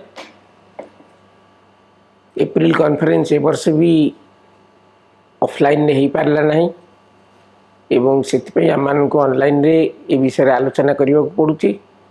ए वर्ष एक गुरुत्वपूर्ण वर्ष प्रभु श्री अरविंदर 150तम जन्मवार्षिकी एवं भारत मातांकर 75तम स्वाधीनता दिवस, ये दुईटी उत्सव यही वर्ष पालन करा जाउछि। आज जो विषयटी आम आलोचना करने को जाऊे ते आमे किभली भाव में भारत को प्रस्तुत करवा पृथ्वीर गुरु हवापाई। उभय माँ एवं श्री अरविंद तांकर लेखा माध्यम यही कथा को स्पष्ट भाव में कहीदे जे भारत होची पृथ्वीर गुरु। आमे कौन भारत को प्रस्तुत करवा? भारत कौन गोटे वस्तु? प्रकृत कथा है भारत एक महाशक्ति, एक विश्वगत शक्तिर एक अंश विशेष। भारत एक भूखंड नुहे, यार लोक मान को नहीं गठित हो ना, यार नदी वृक्ष ये सब जिनस को लेकिन भारत गठन हो ना। भारत एक विश्व महाशक्ति एक अंश विशेष एवं जो भाव में भगवान शिवंकर उपस्थिति अच्छी से भाव में भारत मातांकर भी उपस्थिति अच्छी। जेकोसी रूप से नहीं पारती एवं जेकोसी रूप में खोजुवा लोक मान पाखे से निजे उपस्थित रही पारती एवं प्रत्येक देशर पश्चात यही एक महाशक्ति एक विशेष अंश विद्यमान जे कि से समग्र अंचलर बसवास करुवा लोक मानकर समग्र अंचलर एक भगवान निर्दिष्ट प्रकृतिर विकास में एक निर्दिष्ट गुणर विकास में कार्य करती। समग्र पृथ्वी विश्व रे एक गुरुत्वपूर्ण ग्रह। कहीं गुरुत्वपूर्ण ग्रह ना पृथ्वी हूँ एकमात्र जगह जो परिवर्तन हुए। ये परिवर्तन जहाँ को आम इंग्लिश रे कही परिबा इवोल्यूशंस, ये परिवर्तन आम अन्य कौन सी ग्रह रे नहीं एवं पृथ्वी रे परिवर्तन हो पारुछि कहीं ना पृथ्वी रे चैत्य सत्ता अच्छी बोली एवं अन्य ग्रह नक्षत्र मानकरे चैत्य सत्ता नहीं एवं चैत्य सत्ता नथिबारु अन्य ग्रह मानकरे रूपांतर हो पारिबो नहीं, जी जहाँ से रहिबो। किंतु पृथ्वी रे एक पृथ्वी हूँ एभली एक ग्रह जोठारे परिवर्तन संभव, रूपांतर संभव एवं यही पृथ्वी भितर जो भाव में विश्व भितर पृथ्वी एक विशेष ग्रह से भाव में पृथ्वी भितर भारत होची भगवान द्वारा निर्वाचित एक देश एवं भारत हूँ एक जीवंत सत्ता। अतः आम जो कहते आम भारत को गढ़ी तोलिबा अर्थात भारतर थिबा लोक माने भारत मातर किभली सेवा करिवे जहाँ फल भारत पृथ्वी रे एक गुरु हो पारिबे, ये विषयटा को आम बुझा दरकार। ये विषय बुझा नहीं जे आम भारत माता कौन करदबा, सी तो महाशक्ति एक अंश विशेष, सी प्रकाशित हवा चाहती एवं कौन प्रकाशित करेंगे एवं भारत कहीं एक विशेष भगवान द्वारा निर्वाचित देश। यार मूल कारण है भारत रे एक आध्यात्मिक स्थिति रही, एक आध्यात्मिक सत्य रही एवं जहाँ सबुबले आज पर्यंत पृथ्वी रे अन्य कौन सी सभ्यतार नहीं किंतु भारत सभ्यतार ताहा अच्छी लुचिकी अच्छी केतबेले बाहर एवं केतबेले पुणी लुचि जाउची किंतु यार विलय ही नहीं। कहीं विलय ही नहीं ना जितेबले जेकोसी गोटे सभ्यता विकास हुए साधारणतः सभ्यतार विकास हवा संगे संगे से जेकोसी गोटे देश में जदि गोटे सभ्यतार विकास हम ता प्रथम आग शिशु हम तापर एक समृद्ध सभ्यता एवं तापर आपण देखिए तार डाउनफॉल हम एवं आस्ते आस्ते से सभ्यता कमी कमी दिने संपूर्ण बंद हो पुणी आउ गोटे सभ्यता आसो ये जो पृथ्वी रे ये जो गतिशीलता आप देखुंट सभ्यता आसूची सभ्यता जाऊँगी किंतु भारतर सभ्यता स्थिर भारतर सभ्यता केबे पड़ी जाएनि पृथ्वी रे कौन सी सभ्यता आज पर्यंत रही ना केवल भारतर सभ्यता रही एवं भारत रे कौन रही ना आध्यात्मिकता भारत भितर रही एवं जेतेबेले पृथ्वी रे ई सभ्यता मानकर विलय हुए जेतेबेले पृथ्वी रे चेतना एवं तांकर जो स्फूर्ति तांकर जो एनर्जी तांकर जो एक्टिविटी सेतेबेले जेतेबेले निम्नगामी हुए भारत रु सेतेबेले पुणी एक शक्ति जागृत हुए एवं पृथ्वी की पुणी शक्तिमय करे से देखिए भारत में जुग जुग धरी बहु मनीषी पर्टिकुलरली बहु प्रकार धर्म यही भारत ही जाइए बहु प्रकार सभ्यता जाइए बहुत प्रकार चिंताधारा जाइए बहुत प्रकार बाट जाइए कि भाव में पुणी डाउन रिडिंग गोटे सभ्यता जो पड़ी जाऊँगी किंतु आउ गोटे सभ्यता आसी पहुँची जाऊँगी ये समस्तर सोर्स ऑफ एनर्जी हूँ भारत ये सोर्स ऑफ एनर्जी कौटी रोचे ना ये हूँ आध्यात्मिकतार एनर्जी ये कौटी रही ना ये एक भगवान अंश विशेष एक अंतरात्मार भितर ये रही भारतर अंतरात्मा भितर ये आध्यात्मिक शक्ति निहित अच्छे एवं से कौन करती ना जितेबले पृथ्वी रे सभ्यतार विनाश आड़िकी जाऊँगी से पुणी गोटे नूतन सभ्यता बाहर कर दूची एवं एथिपाई कि पृथ्वी रे भारत एक विशेष गुरुत्वपूर्ण स्थान रही एवं जहाँ भगवान के द्वारा सुनिर्वाचित भाव में रही माँ को जो पचरा कहले जो भारत जो खराब अवस्था अच्छी एवं भारत जदि विलीन हो जाए ताहले कौन हम ना भारत जदि विलीन हो जाए पृथ्वी रे भविष्य बोली किसी नहीं भारतीय सभ्यता एक बुझा आम चिंता करूँ जे भारतीय सभ्यता कहीं एत गुरुत्वपूर्ण अच्छे अपन जिते देखिए श्री अरविंदर 5टी स्वप्न विषय देखिए से कहले जे भारतर जो स्वाधीनता आसी भारत जहाँ करने को जाइए ताहा समग्र मानव जाति करने को जाऊँ समग्र मानव जाति श्री अरविंद लिखिं भारत भारत रहीनी भारत रही समग्र मानव जाति रही नूतन सभ्यता नूतन सभ्यतार से दिग्दर्शक हम नूतन सामाजिक स्थिति आनिम नूतन आध्यात्मिक स्थिति आनिम नूतन सामाजिक स्थिति आनिम नूतन अर्थनैतिक स्थिति आनिम सब नूतन आनिम एवं सेथिपाई ही भारतर स्वाधीनता समग्र पृथ्वी ये जिनस आपण भाविए भारतर कौन भारतर तो अन्य आपण यूरोपियन कंट्री देखंतु कि अमेरिकन कंट्री मानक देखंतु एवं देखिए जे तांकर सभ्यता लोक मानकर बहुत धारणा जे से माने बहुत आगुआ एवं आम देश बहुत पछुआ आ केमती भाव में माँ श्रीअरविंद लिखि दउछन जे भारत तांकर गुरु हो श्रीअरविंद 5टी स्वप्न कथा मन पकांतु प्रथम स्वप्नटी तांकर अछि अखंड भारत द्वितीयटी होउची एशियार पुनर्जागरण एवं से भारतर गुरुत्वपूर्ण दायित्व पृथ्वी रे विश्व संघर प्रतिष्ठा एवं भारतर गुरुत्वपूर्ण स्थान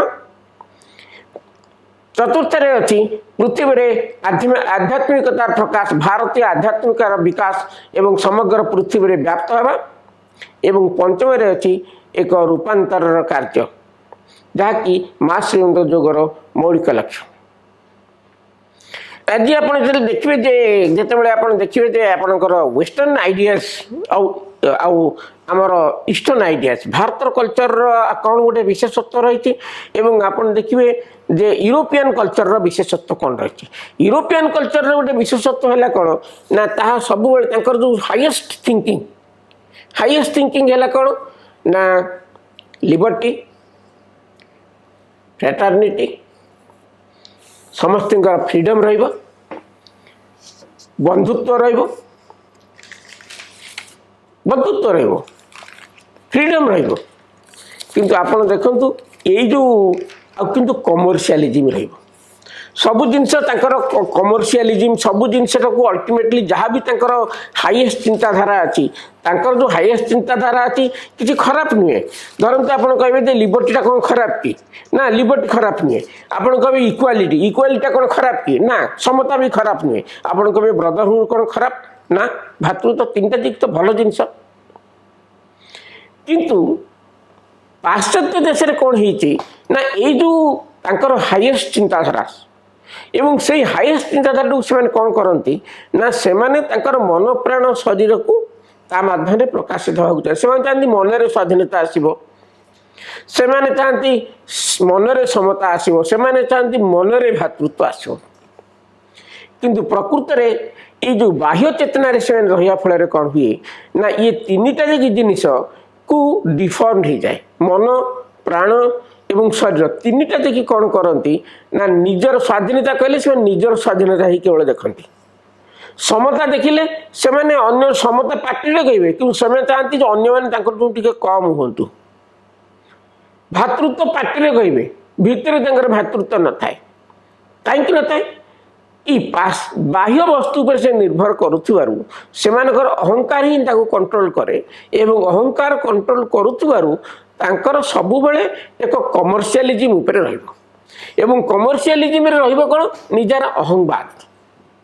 ଏବଂ ଅହଂବାଦରେ ଯଦି ଆପଣ ଖୋଜିବେ ଯେ ଆପଣଙ୍କର ସ୍ୱାଧୀନତା କେମିତି ରହିବ, ଦେଖନ୍ତୁ ଆପଣ ଦେଖନ୍ତୁ ଯେକୌଣସି ଗୋଟେ କନଫ୍ଲିକ୍ଟ, ପୃଥିବୀର ଗୋଟେ କନଫ୍ଲିକ୍ଟ ଦେଖନ୍ତୁ। ଆପଣ ଦେଖନ୍ତୁ ଆମେରିକା ଯେତେବେଳେ ଇରାକ ଉପରେ ଆକ୍ରମଣ କଲା, ସେତେବେଳେ ବି ସେ କହିଲେ ଯେ ମୁଁ ସ୍ୱାଧୀନତା ପାଇଁ, ଲୋକଙ୍କର ସ୍ୱାଧୀନତା ପାଇଁ ଲଢ଼ୁଛି, ମୁଁ ଇକ୍ୱାଲିଟି ପାଇଁ ଲଢ଼ୁଛି, ମୁଁ ବ୍ରଦରହୁଡ୍ ପାଇଁ ଲଢ଼ୁଛି। ତେଣୁ ତାଲିବାନ ଲୋକମାନେ କହୁଛନ୍ତି ଆମେ ବି ସେଇଆ ଲଢ଼ୁଛୁ, ଆମେ ବି ସ୍ୱାଧୀନତା ପାଇଁ ଲଢ଼ୁଛୁ, ଆମେ ବି ସମତା ପାଇଁ ଲଢ଼ୁଛୁ, ଆମେ ବି ଭାତୃତ୍ୱ ପାଇଁ ଲଢ଼ୁଛୁ।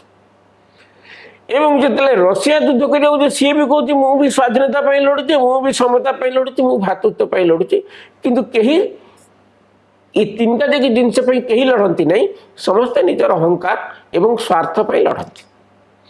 କାହିଁକି ନା ଏମାନେ ବାହ୍ୟ ଜିନିଷରେ ଏ ତିନିଟା ଜିନିଷ ନାହିଁ। ବାହାରେ ସ୍ୱାଧୀନତା ନାହିଁ, ସମତା ନାହିଁ ଏବଂ ଭାତୃତ୍ୱ ନାହିଁ।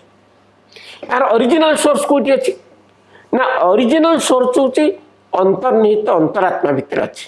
ଯେଉଁ ଅନ୍ତରାତ୍ମାକୁ କି ୱେଷ୍ଟର୍ଣ୍ଣ ଲୋକମାନେ, ପାଶ୍ଚାତ୍ୟ ଦେଶର ଲୋକମାନେ ବିଶ୍ୱାସ କରନ୍ତି। ସେମାନେ ଭାବନ୍ତି ଭଗବାନ ବାହାରେ ଅଛନ୍ତି, ଭିତରେ କିଛି ନାହାନ୍ତି। ଏବଂ ତମର କାମ ହେଲା କ'ଣ ନା, ଆନନ୍ଦରେ ପୃଥିବୀରେ ରୁହ, ମଲା ପରେ ଭଗବାନଙ୍କ ରାଜ୍ୟରେ ଯାଇକି ରୁହ। ଇଏ ହେଲା ପାଶ୍ଚାତ୍ୟ ଲୋକମାନଙ୍କର। କିନ୍ତୁ ସେମାନେ ଆନନ୍ଦକୁ ଯାଇକି କ'ଣ କରନ୍ତି ନା, ସେମାନେ କୌଣସି ଆନନ୍ଦ ବାହ୍ୟ ସ୍ଥିତିରେ ନାହିଁ।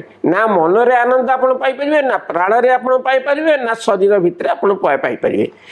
ଯେଉଁ ଜିନିଷଟାକୁ ତାଙ୍କର ହାଇଏଷ୍ଟ ଅଛି, ସିଏ ଯେଉଁ ବାଟ କରିଛନ୍ତି ସେ ବାଟ ସେମାନେ ପାଇପାରିବେନି।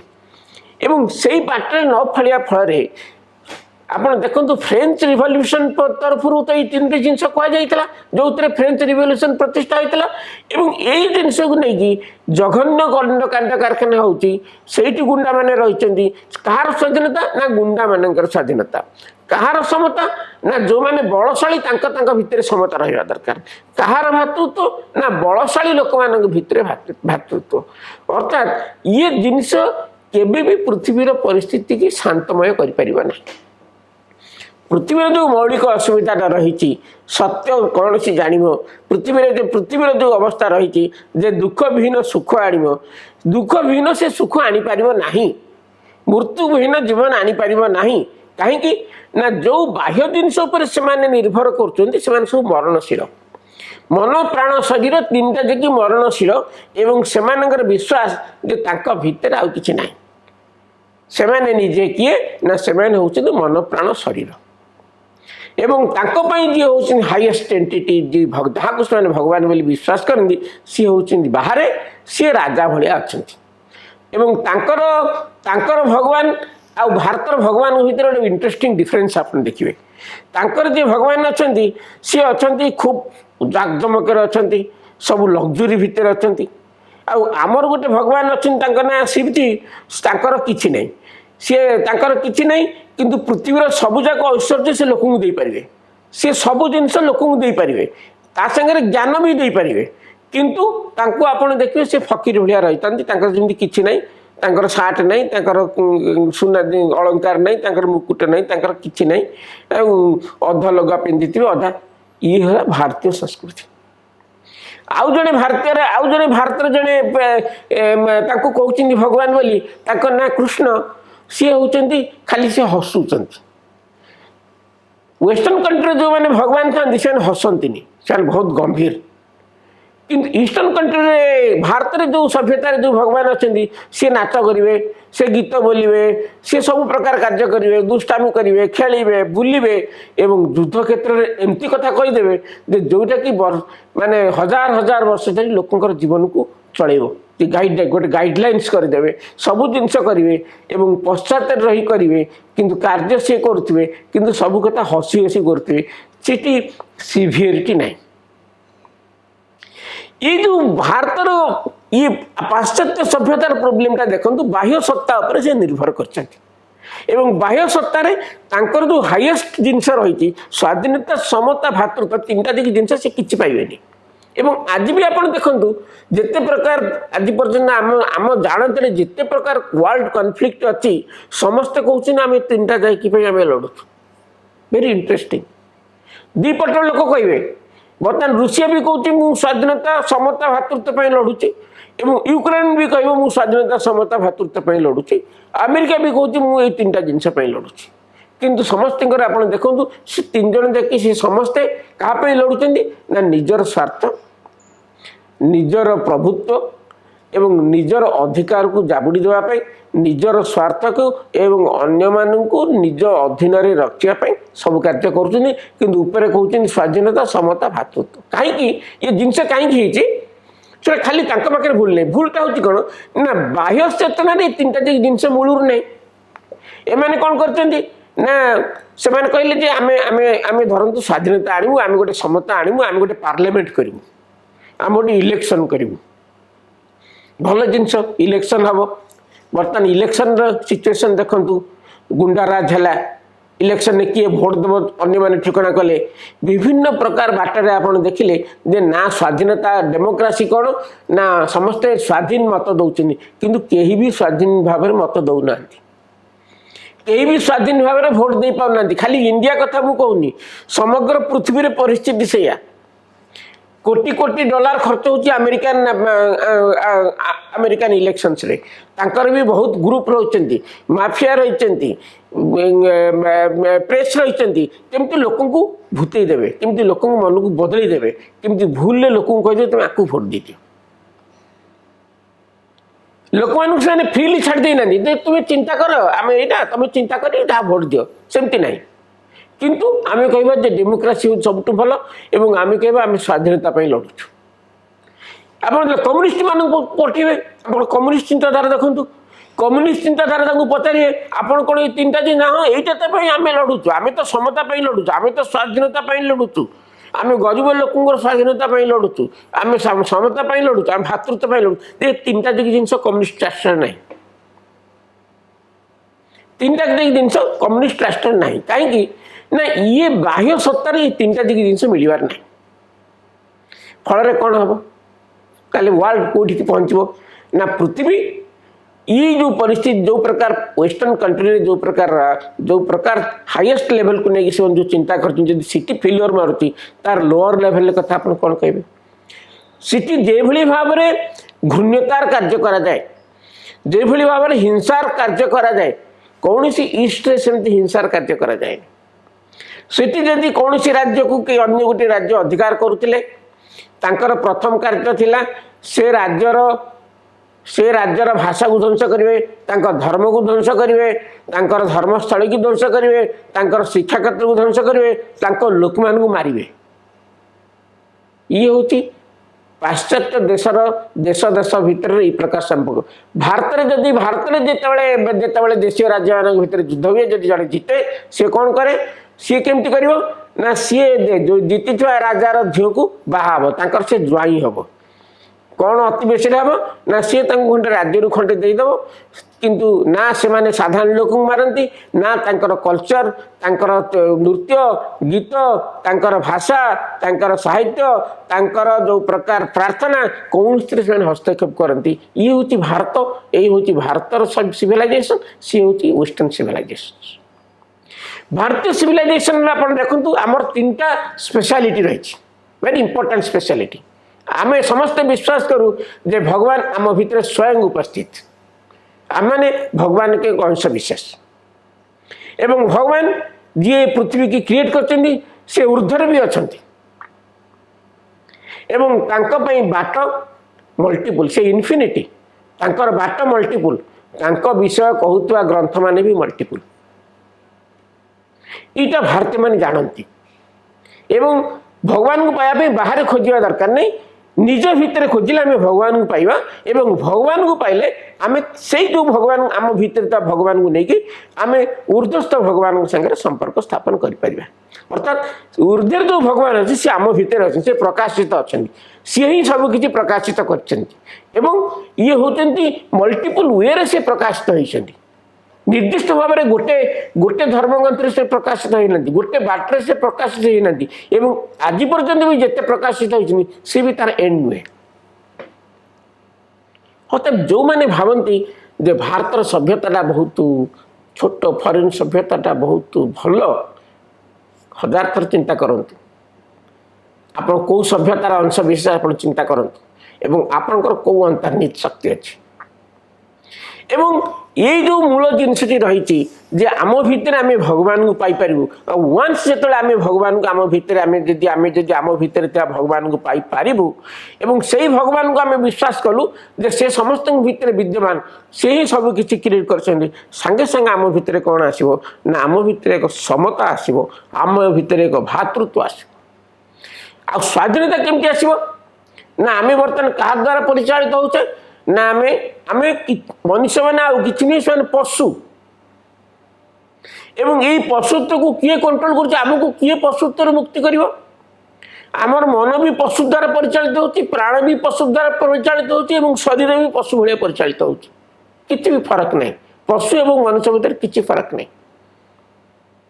एवं मनर जो कंट्रोल आम कहते मनर कंट्रोल किसी नहीं सबू प्राण ताकू जहाँ बतैब मन सेया कर फल बर्तमान देखिए जे आनंद पाई वेस्टर्न वर्ल्ड रे कौन सिस्टम करा जायछि ना जेते तमे निम्न को जीव कौन ना आम आनंद पाइबा चेष्टा करूँ तुम आनंद पाइबार तंकर बाट कौन है ना you go down and down and down in the consciousness जहाँ पशु मैंने कर मनुष्य मैंने भावुँ आम जी सेया करूँ आम बेसी आनंद पाइबू अर्थात आम भितर ये पशुत्व रही आम भितर जो पशुत्व रही ये पशुत्व आम केमती स्वाधीनता पाइबू आम भावुँ स्वाधीनता माने बोधे आम भोट देवाटा स्वाधीनता मुझे तो कहली भोट देवा किसी स्वाधीन नहीं अन्य मान द्वारा आप इनफ्लुएंस होती आपण मैंने द्वारा परिचालित होती जहाँ कहते आम सेया कर खूब कम लोक होती जो मैंने मन द्वारा निज द्वारा परिचालित होती माँ श्री कहवा कथा प्रथम आग मनुष्य स्तर को जातु मनुष्य स्तर को जावाक भी आम मान बाह्य चेतन बास कले ता भी आप कहीं कहीं ना आम पशु एवं चेतनार ऊर्ध्व को जावाक आम आम अंतरात्मार साहाय्य नवा दरकार जदि आम आमर अंतरात्मा को आविष्कार करिपरिबा एवं अंतरात्मार आविष्कार करने संगे संगे आम ये जो निम्न चेतनार द्वारा कबलित होइछे आम आग निम्न चेतनार स्वाधीनता पाइबा ये स्वाधीनता नुहे खाली पॉवर्टी रू ये स्वाधीनता होची आम निम्न चेतनार आम प्रकार समस्त प्रकार निम्न चेतनार स्वाधीन हवा दरकार ताहले जे आम स्वाधीन होई परिबो ताहले आम भीतर भय पड़े पारिबो नचेत आम सब बेले पराधीन आम सब बेले पराधीन आम मानकर इम्पल्स द्वारा आम पराधीन आम मानकर मन द्वारा पराधीन आम प्राण द्वारा पराधीन एवं आम शरीर द्वारा पराधीन एवं ये जिनस केवल स्वाधीनता आसो समता आसो भातृत्व आसो केवल अंतरात्मा आविष्कार संगे अंतरात्मा जब आम आविष्कार करूँ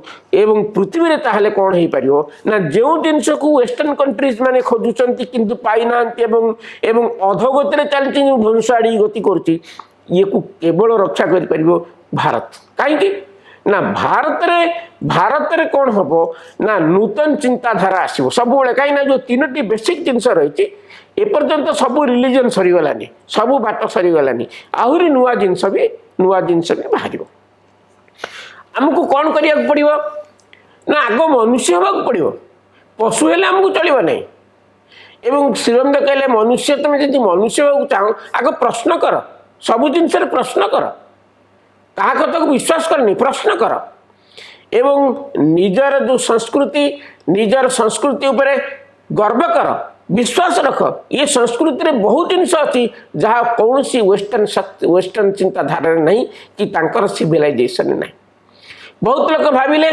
जे वेस्टर्न सिविलाइजेशन जहाँ आम जो करदेबू ताहले आमे आगे जाऊ वेस्टर्न सिविलाइजेशन रे कले आमे मूलरू आगे पारिबा नहीं भारत को गुरु करबा कोन आमे वेस्टर्न सिविलाइजेशन जदि नबा आमर कौन हम ना जदि आम अंतरात्मा को भूली जावा एवं वेस्टर्न सिविलाइजेशन रो जो एडवांसमेंट है जो साइंस टेक्नोलॉजी जो एडवांसमेंट है आम जदि खाली ताको ही नबा अथच अंतरात्मा को भूली जावा आम कमर्शियलिज्म रे पहुंची जावा एवं यार किछि समाधान आपण कर पृथ्वी रे समाधान करि परिबेनी कि आम निज देशर समाधान आम करि परिबा नै श्रीराम कहले आमको कौन करिया पड़िबो आध्यात्मिकता माने कौन आध्यात्मिकता माने है कौन सी जिनस को आम परित्याग करदेबुनि कि कौन सी जिनस को आम ग्रहण करूँ ना सबु जिनस को आम विचार करूँ सबु जिनस को आम प्रश्न करूँ एवं जहाँ दरकार आम ताहा नबू एवं भारतर कौन लक्ष्य ना भारतर लक्ष्य होती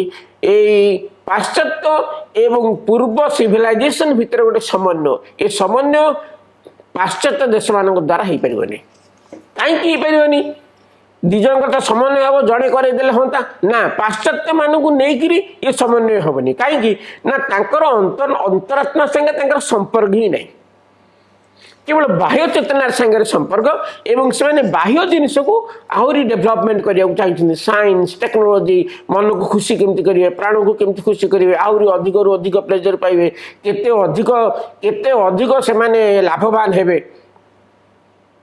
तांकर अंतरात्मा नहीं कहीं ना से निजर अंतरात्मा केमती जागृत हो पार केमती अंतरात्मा संगे संपर्क स्थापन कर से ज्ञान नहीं एवं से भावती आमर अंतरात्मा बोली किछि नहीं आमर अहंकार ही आम सबकि आमर मन प्राण शरीर ही सबकि अतएव ये आमको कौन करिया पड़ो ना आमको ईस्ट आउट वेस्ट भितर गोटे समन्वय आने पड़ो ये समन्वय आने कहले आम कौन करिया पड़ो ना भारत जो जिनस मन प्राण शरीर डेभलपमेंट हो वेस्टर्न कंट्रीज आम ताकू ग्रहण करवा ताकू ग्रहण कर किसी असुविधा नहीं किंतु तांकर भितर जो पश्चात जो अहंकार जो क्रुएलिटी जो स्वार्थपरता को आम संपूर्ण छाड़िया पड़ो आमर भगवान मान देखो कहीं स्वार्थपर नुहति से सबकि दौरान किंतु पाखे किसी से रखती आमर भगवान मान देखो देखो सी कौन पाखे सब अच्छी समस्त सब दे पारे किंतु निजे किसी व्यवहार करती नहीं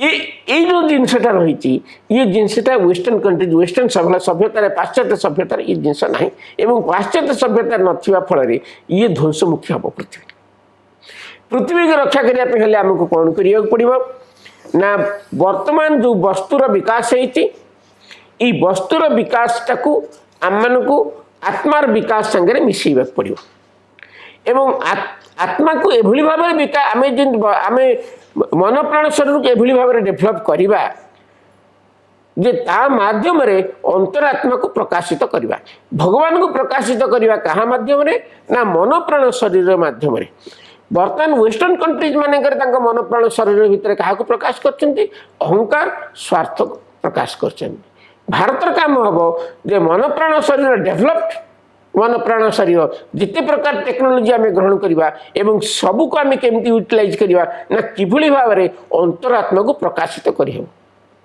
अतएव आम कौन सी जिनस को भाविबा नहीं जो जेहेतु यहाँ वेस्ट आम ग्रहण करवा नहीं अतत वेस्ट जिनस को ग्रहण करना और कहवा सी जे आमर काम करदेव से कथा संपूर्ण भूल वेस्ट जिनस आमर किसी काम आसबनी जदि आम आमर जो मूल जिनस को धरी न रखू। अर्थात भारत को आम शक्तिशाली करने हेले आम विज्ञान को ग्रहण करा पड़ो, मन को विकासित करा पड़ो एवं प्रश्न करा पड़ो। श्रीअरविंद कहते भारतीय युवक मान सबुठ असुविधा होती से प्रश्न करती नहीं, जहाँ जी जहाँ कहले से भासी जाती, जी जहाँ कहले भाषार नहीं, सब विषय प्रश्न करूँ, प्रश्नर उत्तर पातु, उत्तर खोजतु एवं खूब गभीर को जातु एवं तार उत्तर खोजतु एवं कहा पर निर्भर करते नहीं।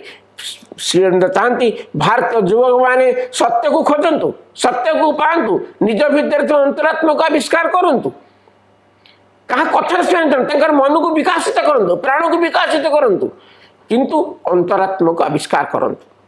ये भितर आपणकर ये सभ्यतार भविष्य पृथ्वीर आज पर्यंत जहाँ असुविधा अच्छी सबूर रिप्रेजेंटेशन अच्छी भारत में एवं माँ कहले ये सबूर सल्यूशन भी भारत में कहते पृथ्वी आप जिते प्रकार कन्फ्लिक्ट देखिए सबू कन्फ्लिक्टर गोटे जिनस आम भारत भितर अच्छी एवं भारत मान हिसाब से आम धरी रखा पड़ो। ये सबू कन्फ्लिक्टर समाधान भी भारत भितर अच्छी एवं ये कन्फ्लिक्टर समाधान आम केमती करें ना, ये कन्फ्लिक्ट समाधान करने आमको मन प्राण शरीर चेतनार मन प्राण शरीर जो निम्न चेतनार में रहीचे तार ऊर्ध्व चेतना को जीवाक ही पड़ो, आमर अंतरात्मा आविष्कार करने को ही पड़ो।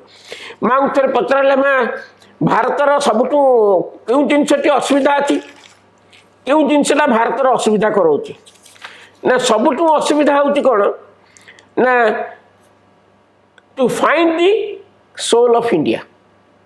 भारतर अंतरात्मा आविष्कार करवाटा सब असुविधा कहीं ना कहीं भारतर अंतरात्मा आविष्कार करूना।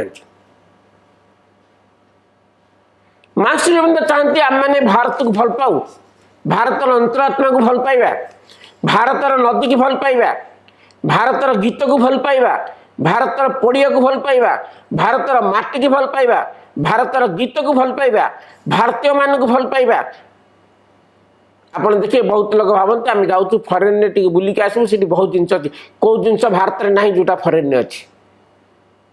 आप भारत बुली भारत को आप भल पाई, बहुत लोग भावती जे भारत टू से बेसी सुंदर, भारत टू कहीं भी सुंदर नुहति। माँ गोटे जगह श्रीअरविंद लिखिले देख भारत को केबे निंदा करनी, ये माँ भारत को केबे निंदा करनी, ये स्वयं दिव्य जननी कंस भारत को केबे निंदा करना, भारत को भल पाइबा, गभीर भाव में भल पाइबा। जदि आम चाहूँ भारत पृथ्वीर गुरु हो आम मान ये कार्य करा पड़ो, मन प्राण शरीर विकास करने को पड़ो, निम्न चेतनार ऊर्ध्व को जीवाक पड़ो, अंतरात्मार आविष्कार करने को पड़ो एवं प्रश्न करिया पड़ो, सब विषय प्रश्न करिया पड़ो एवं अग्रगति करने को पड़ो। अपरपक्ष आम मान मन रखा पड़ो जे भारतर अंतरात्मा आविष्कार करवाटा बहुत जरूरी। भारतर जो व्यक्तिगत भारतर जो असुविधा सब रही, भारतर जो असंगति रही, माँ कहले भारतर असंगति ये जो संगतिर असुविधा अच्छी ये केतबेले पूरण हम जदि भारतर अंतरात्मा आविष्कार हो, जदि लोक मैंने भारतर अंतरात्मा को आविष्कार करती ताले ये जिनस समाधान हम। माँ को पचारा माँ भारतर अंतरात्मा आविष्कार करने आमको कौन करिया पड़ो ना, आग तुम्हें तुम चैत्य सत्ता आविष्कार कर, आग जदि तुम्हें तुम चैत्य सत्ता आविष्कार कर एवं तुम चैत्य सत्ता को भारत विषय जानापी आग्रही करेब एवं तुम चैत्य सत्ता जदि भारत माता को खोज से भारत माता को पाइब एवं भारतर प्रकृत सेवा से कर। अर्थात जदि आम चाहूँ भारत को गुरु करने को, जदि आम चाहूँ भारतर प्रकृत सेवा करने आम मान मन रखा पड़ो जे आम को आमर चैत्य सत्ता आविष्कार करा पड़ो, आमर अंतरात्मा को आविष्कार करा पड़ो एवं श्री अरविंद योग को ग्रहण करने को पड़ो। पृथ्वीर रूपांतर में भारतर गुरुत्वपूर्ण जिनस अच्छी जो जिनस कि श्रीअरविंद स्वप्न कहीदे से विषय आम के भूलवा ना।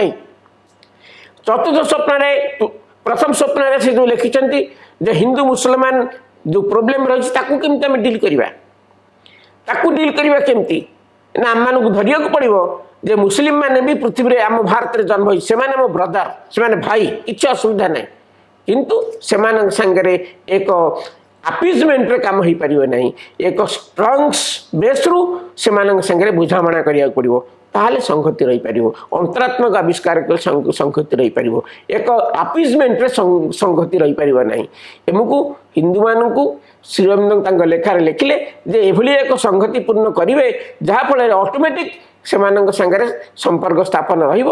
କାହିଁକି ନା ସେଥିରୁ ବହୁ ଲୋକଙ୍କର ବିଶ୍ୱାସ ଯେ ଅନ୍ୟ ଧର୍ମର ଆବଶ୍ୟକତା ନାହିଁ। এইଭଳି ଏକ ଗୁରୁତ୍ୱପୂର୍ଣ୍ଣ ତ୍ରୁଟି ସେ ଲୋକମାନଙ୍କ ଭିତରେ ପଶିଯାଇଛି, ମୁଣ୍ଡ ଭିତରେ ପଶିଯାଇଛି। ସେଥିପାଇଁ କିନ୍ତୁ ସେମାନଙ୍କ ପ୍ରତି ଆମର ଏକ ଭାତୃତ୍ୱର ଭାବ ରହିବ, ଭାତୃତ୍ୱର ଭାବ ରହିବ। କିନ୍ତୁ ଏକ ପୋଜିସନ୍ ଅଫ୍ ଷ୍ଟ୍ରେଙ୍ଗଥରୁ ସେ ଭାତୃତ୍ୱ ଭାବ ରହିବ। ପୋଜିସନ୍ ଅଫ୍ ୱିକନେସ୍ରୁ ସେ ଭାତୃତ୍ୱ ଭାବ ରହିଲେ ସେ କାମ କରିବ ନାହିଁ। ଏବଂ ଏହା ବି କହିଛନ୍ତି ଯେ ଭାରତର ଯେଉଁ ଆଧ୍ୟାତ୍ମିକତା ଅଛି, ଯେତେ ଧାରା ଅଛି, ଆପଣ କୁହନ୍ତୁ ଆମର ବେଦର ଧାରା କୁହନ୍ତୁ, କି ଆପଣ ଉପନିଷଦର ଧାରା କୁହନ୍ତୁ, କି ଆପଣ କୁହନ୍ତୁ ତନ୍ତ୍ରର ଧାରା କୁହନ୍ତୁ, କି ବୈଷ୍ଣବ ଧର୍ମର ଧାରା କୁହନ୍ତୁ, କହିଲେ ଶ୍ରୀଅରବିନ୍ଦ ଲେଖିଲେ ଇଏ ସବୁ ଧାରାର ପୁନରୁଦ୍ଧାର ହେବ ଏବଂ ପୃଥିବୀ କି ଏହା ମାଡ଼ିଯିବ।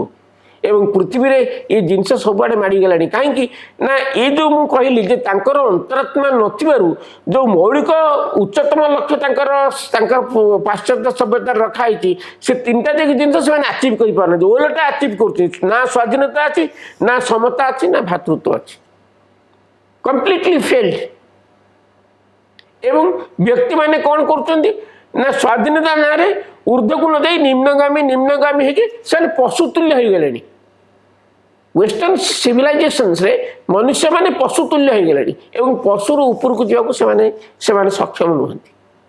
এইଭଳି ଏକ ପରିସ୍ଥିତିରୁ ପୃଥିବୀକୁ ରକ୍ଷା କରିବାକୁ ହେଲେ ଭାରତର ନେତୃତ୍ୱ ନେବା ନିହାତି ଦରକାର। ଭାରତର ଆଧ୍ୟାତ୍ମିକତା ପୃଥିବୀବ୍ୟାପୀ ବ୍ୟାପିବା କଥା। ଏବଂ ସବୁଠାରୁ ଗୁରୁତ୍ୱପୂର୍ଣ୍ଣ ହେଲା ଯେ ପୃଥିବୀର ଏ ସମସ୍ତ ଅସୁବିଧାକୁ ଦୂର କରିବାକୁ ହେଲେ ପୃଥିବୀର ରୂପାନ୍ତର ଦରକାର। এই পৃথিবীর রূপান্তর পাই শ্রী অরবিন্দ এবং মা এ পৃথিবীকে আসিছেন এবং নূতন যোগর প্রতিষ্ঠা করেছেন। শ্রী অরবিন্দ লিখিছেন এভাবে এক ধর্ম ভারতর বাহার যা সবু ধর্মর সমন্বয় করব, সবু সিভিলাইজেসন সমন্বয় করব।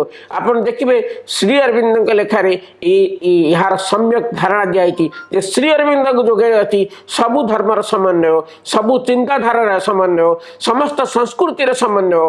কাহিঁকি না শ্রী অরবিন্দ যোগর ধারা করছেন তাহা চেতনার বহু ঊর্ধ্বে অছি, যেটি কেবল সংহতি অছি, সমতা অছি, ভাতৃত্ব অছি, यूनिटी अच्छी। पृथ्वी जदि आम चाहूँ जे पृथ्वी गोटे यूनिटी रहू, समता रहू, भातृत्व रहू, चेतनार ऊर्ध्व को जीवा निहाती दरकार। एवं यही चेतनार ऊर्ध्व को जीवार बाट श्री अरविंद देखते पूर्णांग जोगरे श्री अरविंद देखते। आम मानकर कार्य है श्री अरविंद जोग साधना ब्रती हेबा एवं श्री अरविंद जो धारा आम मान देखई देइचंदी सेही धारा रे आमे अग्रगति करिबा। जदि आमे हमर चैत्य सत्ता आविष्कार करिबा, जदि आम मन प्राण शरीर को आमे रूपांतर करबा को चेष्टा करिबा, जदि मांकुर प्रार्थना एवं श्री अरविंद इतरे पूर्ण भाव रे जड़ित एवं ए कार्य रूपांतर कार्य से माने करूचंती, पृथ्वी रे जदि रूपांतर हेबो ताहाले पृथ्वी तिष्ठि रहबो। पृथ्वी जदि रूपांतर हुए पृथ्वी तिष्ठि रही पारिबानी। बंधुगण आमे एक कथा स्मरण रखिबा जे यार मूल सूत्र है माँ श्री अरविंद जोग साधना। पृथ्वी रूपांतर, रूपांतरित मन प्राण शरीर रे भगवत प्राप्ति, अंतरात्मार संगे संपर्क, चैत्य सत्तार आविष्कार, आम मानकर आध्यात्मिकरण, चैतीकरण एवं एक आध्यात्मिक सोसाइटी सृष्टि करवा, ये ही पृथ्वीर मौलिक लक्ष्य हम एवं पृथ्वीर असुविधा दूर हम। ये कार्य केवल भारत में हो पार, भारत ही पृथ्वी की बाट देखई पार, भारत ही गुरु हो पार। ये कार्य करने आम मानू निजक उपयुक्त करवा। जय माँ, जय माँ, जय माँ।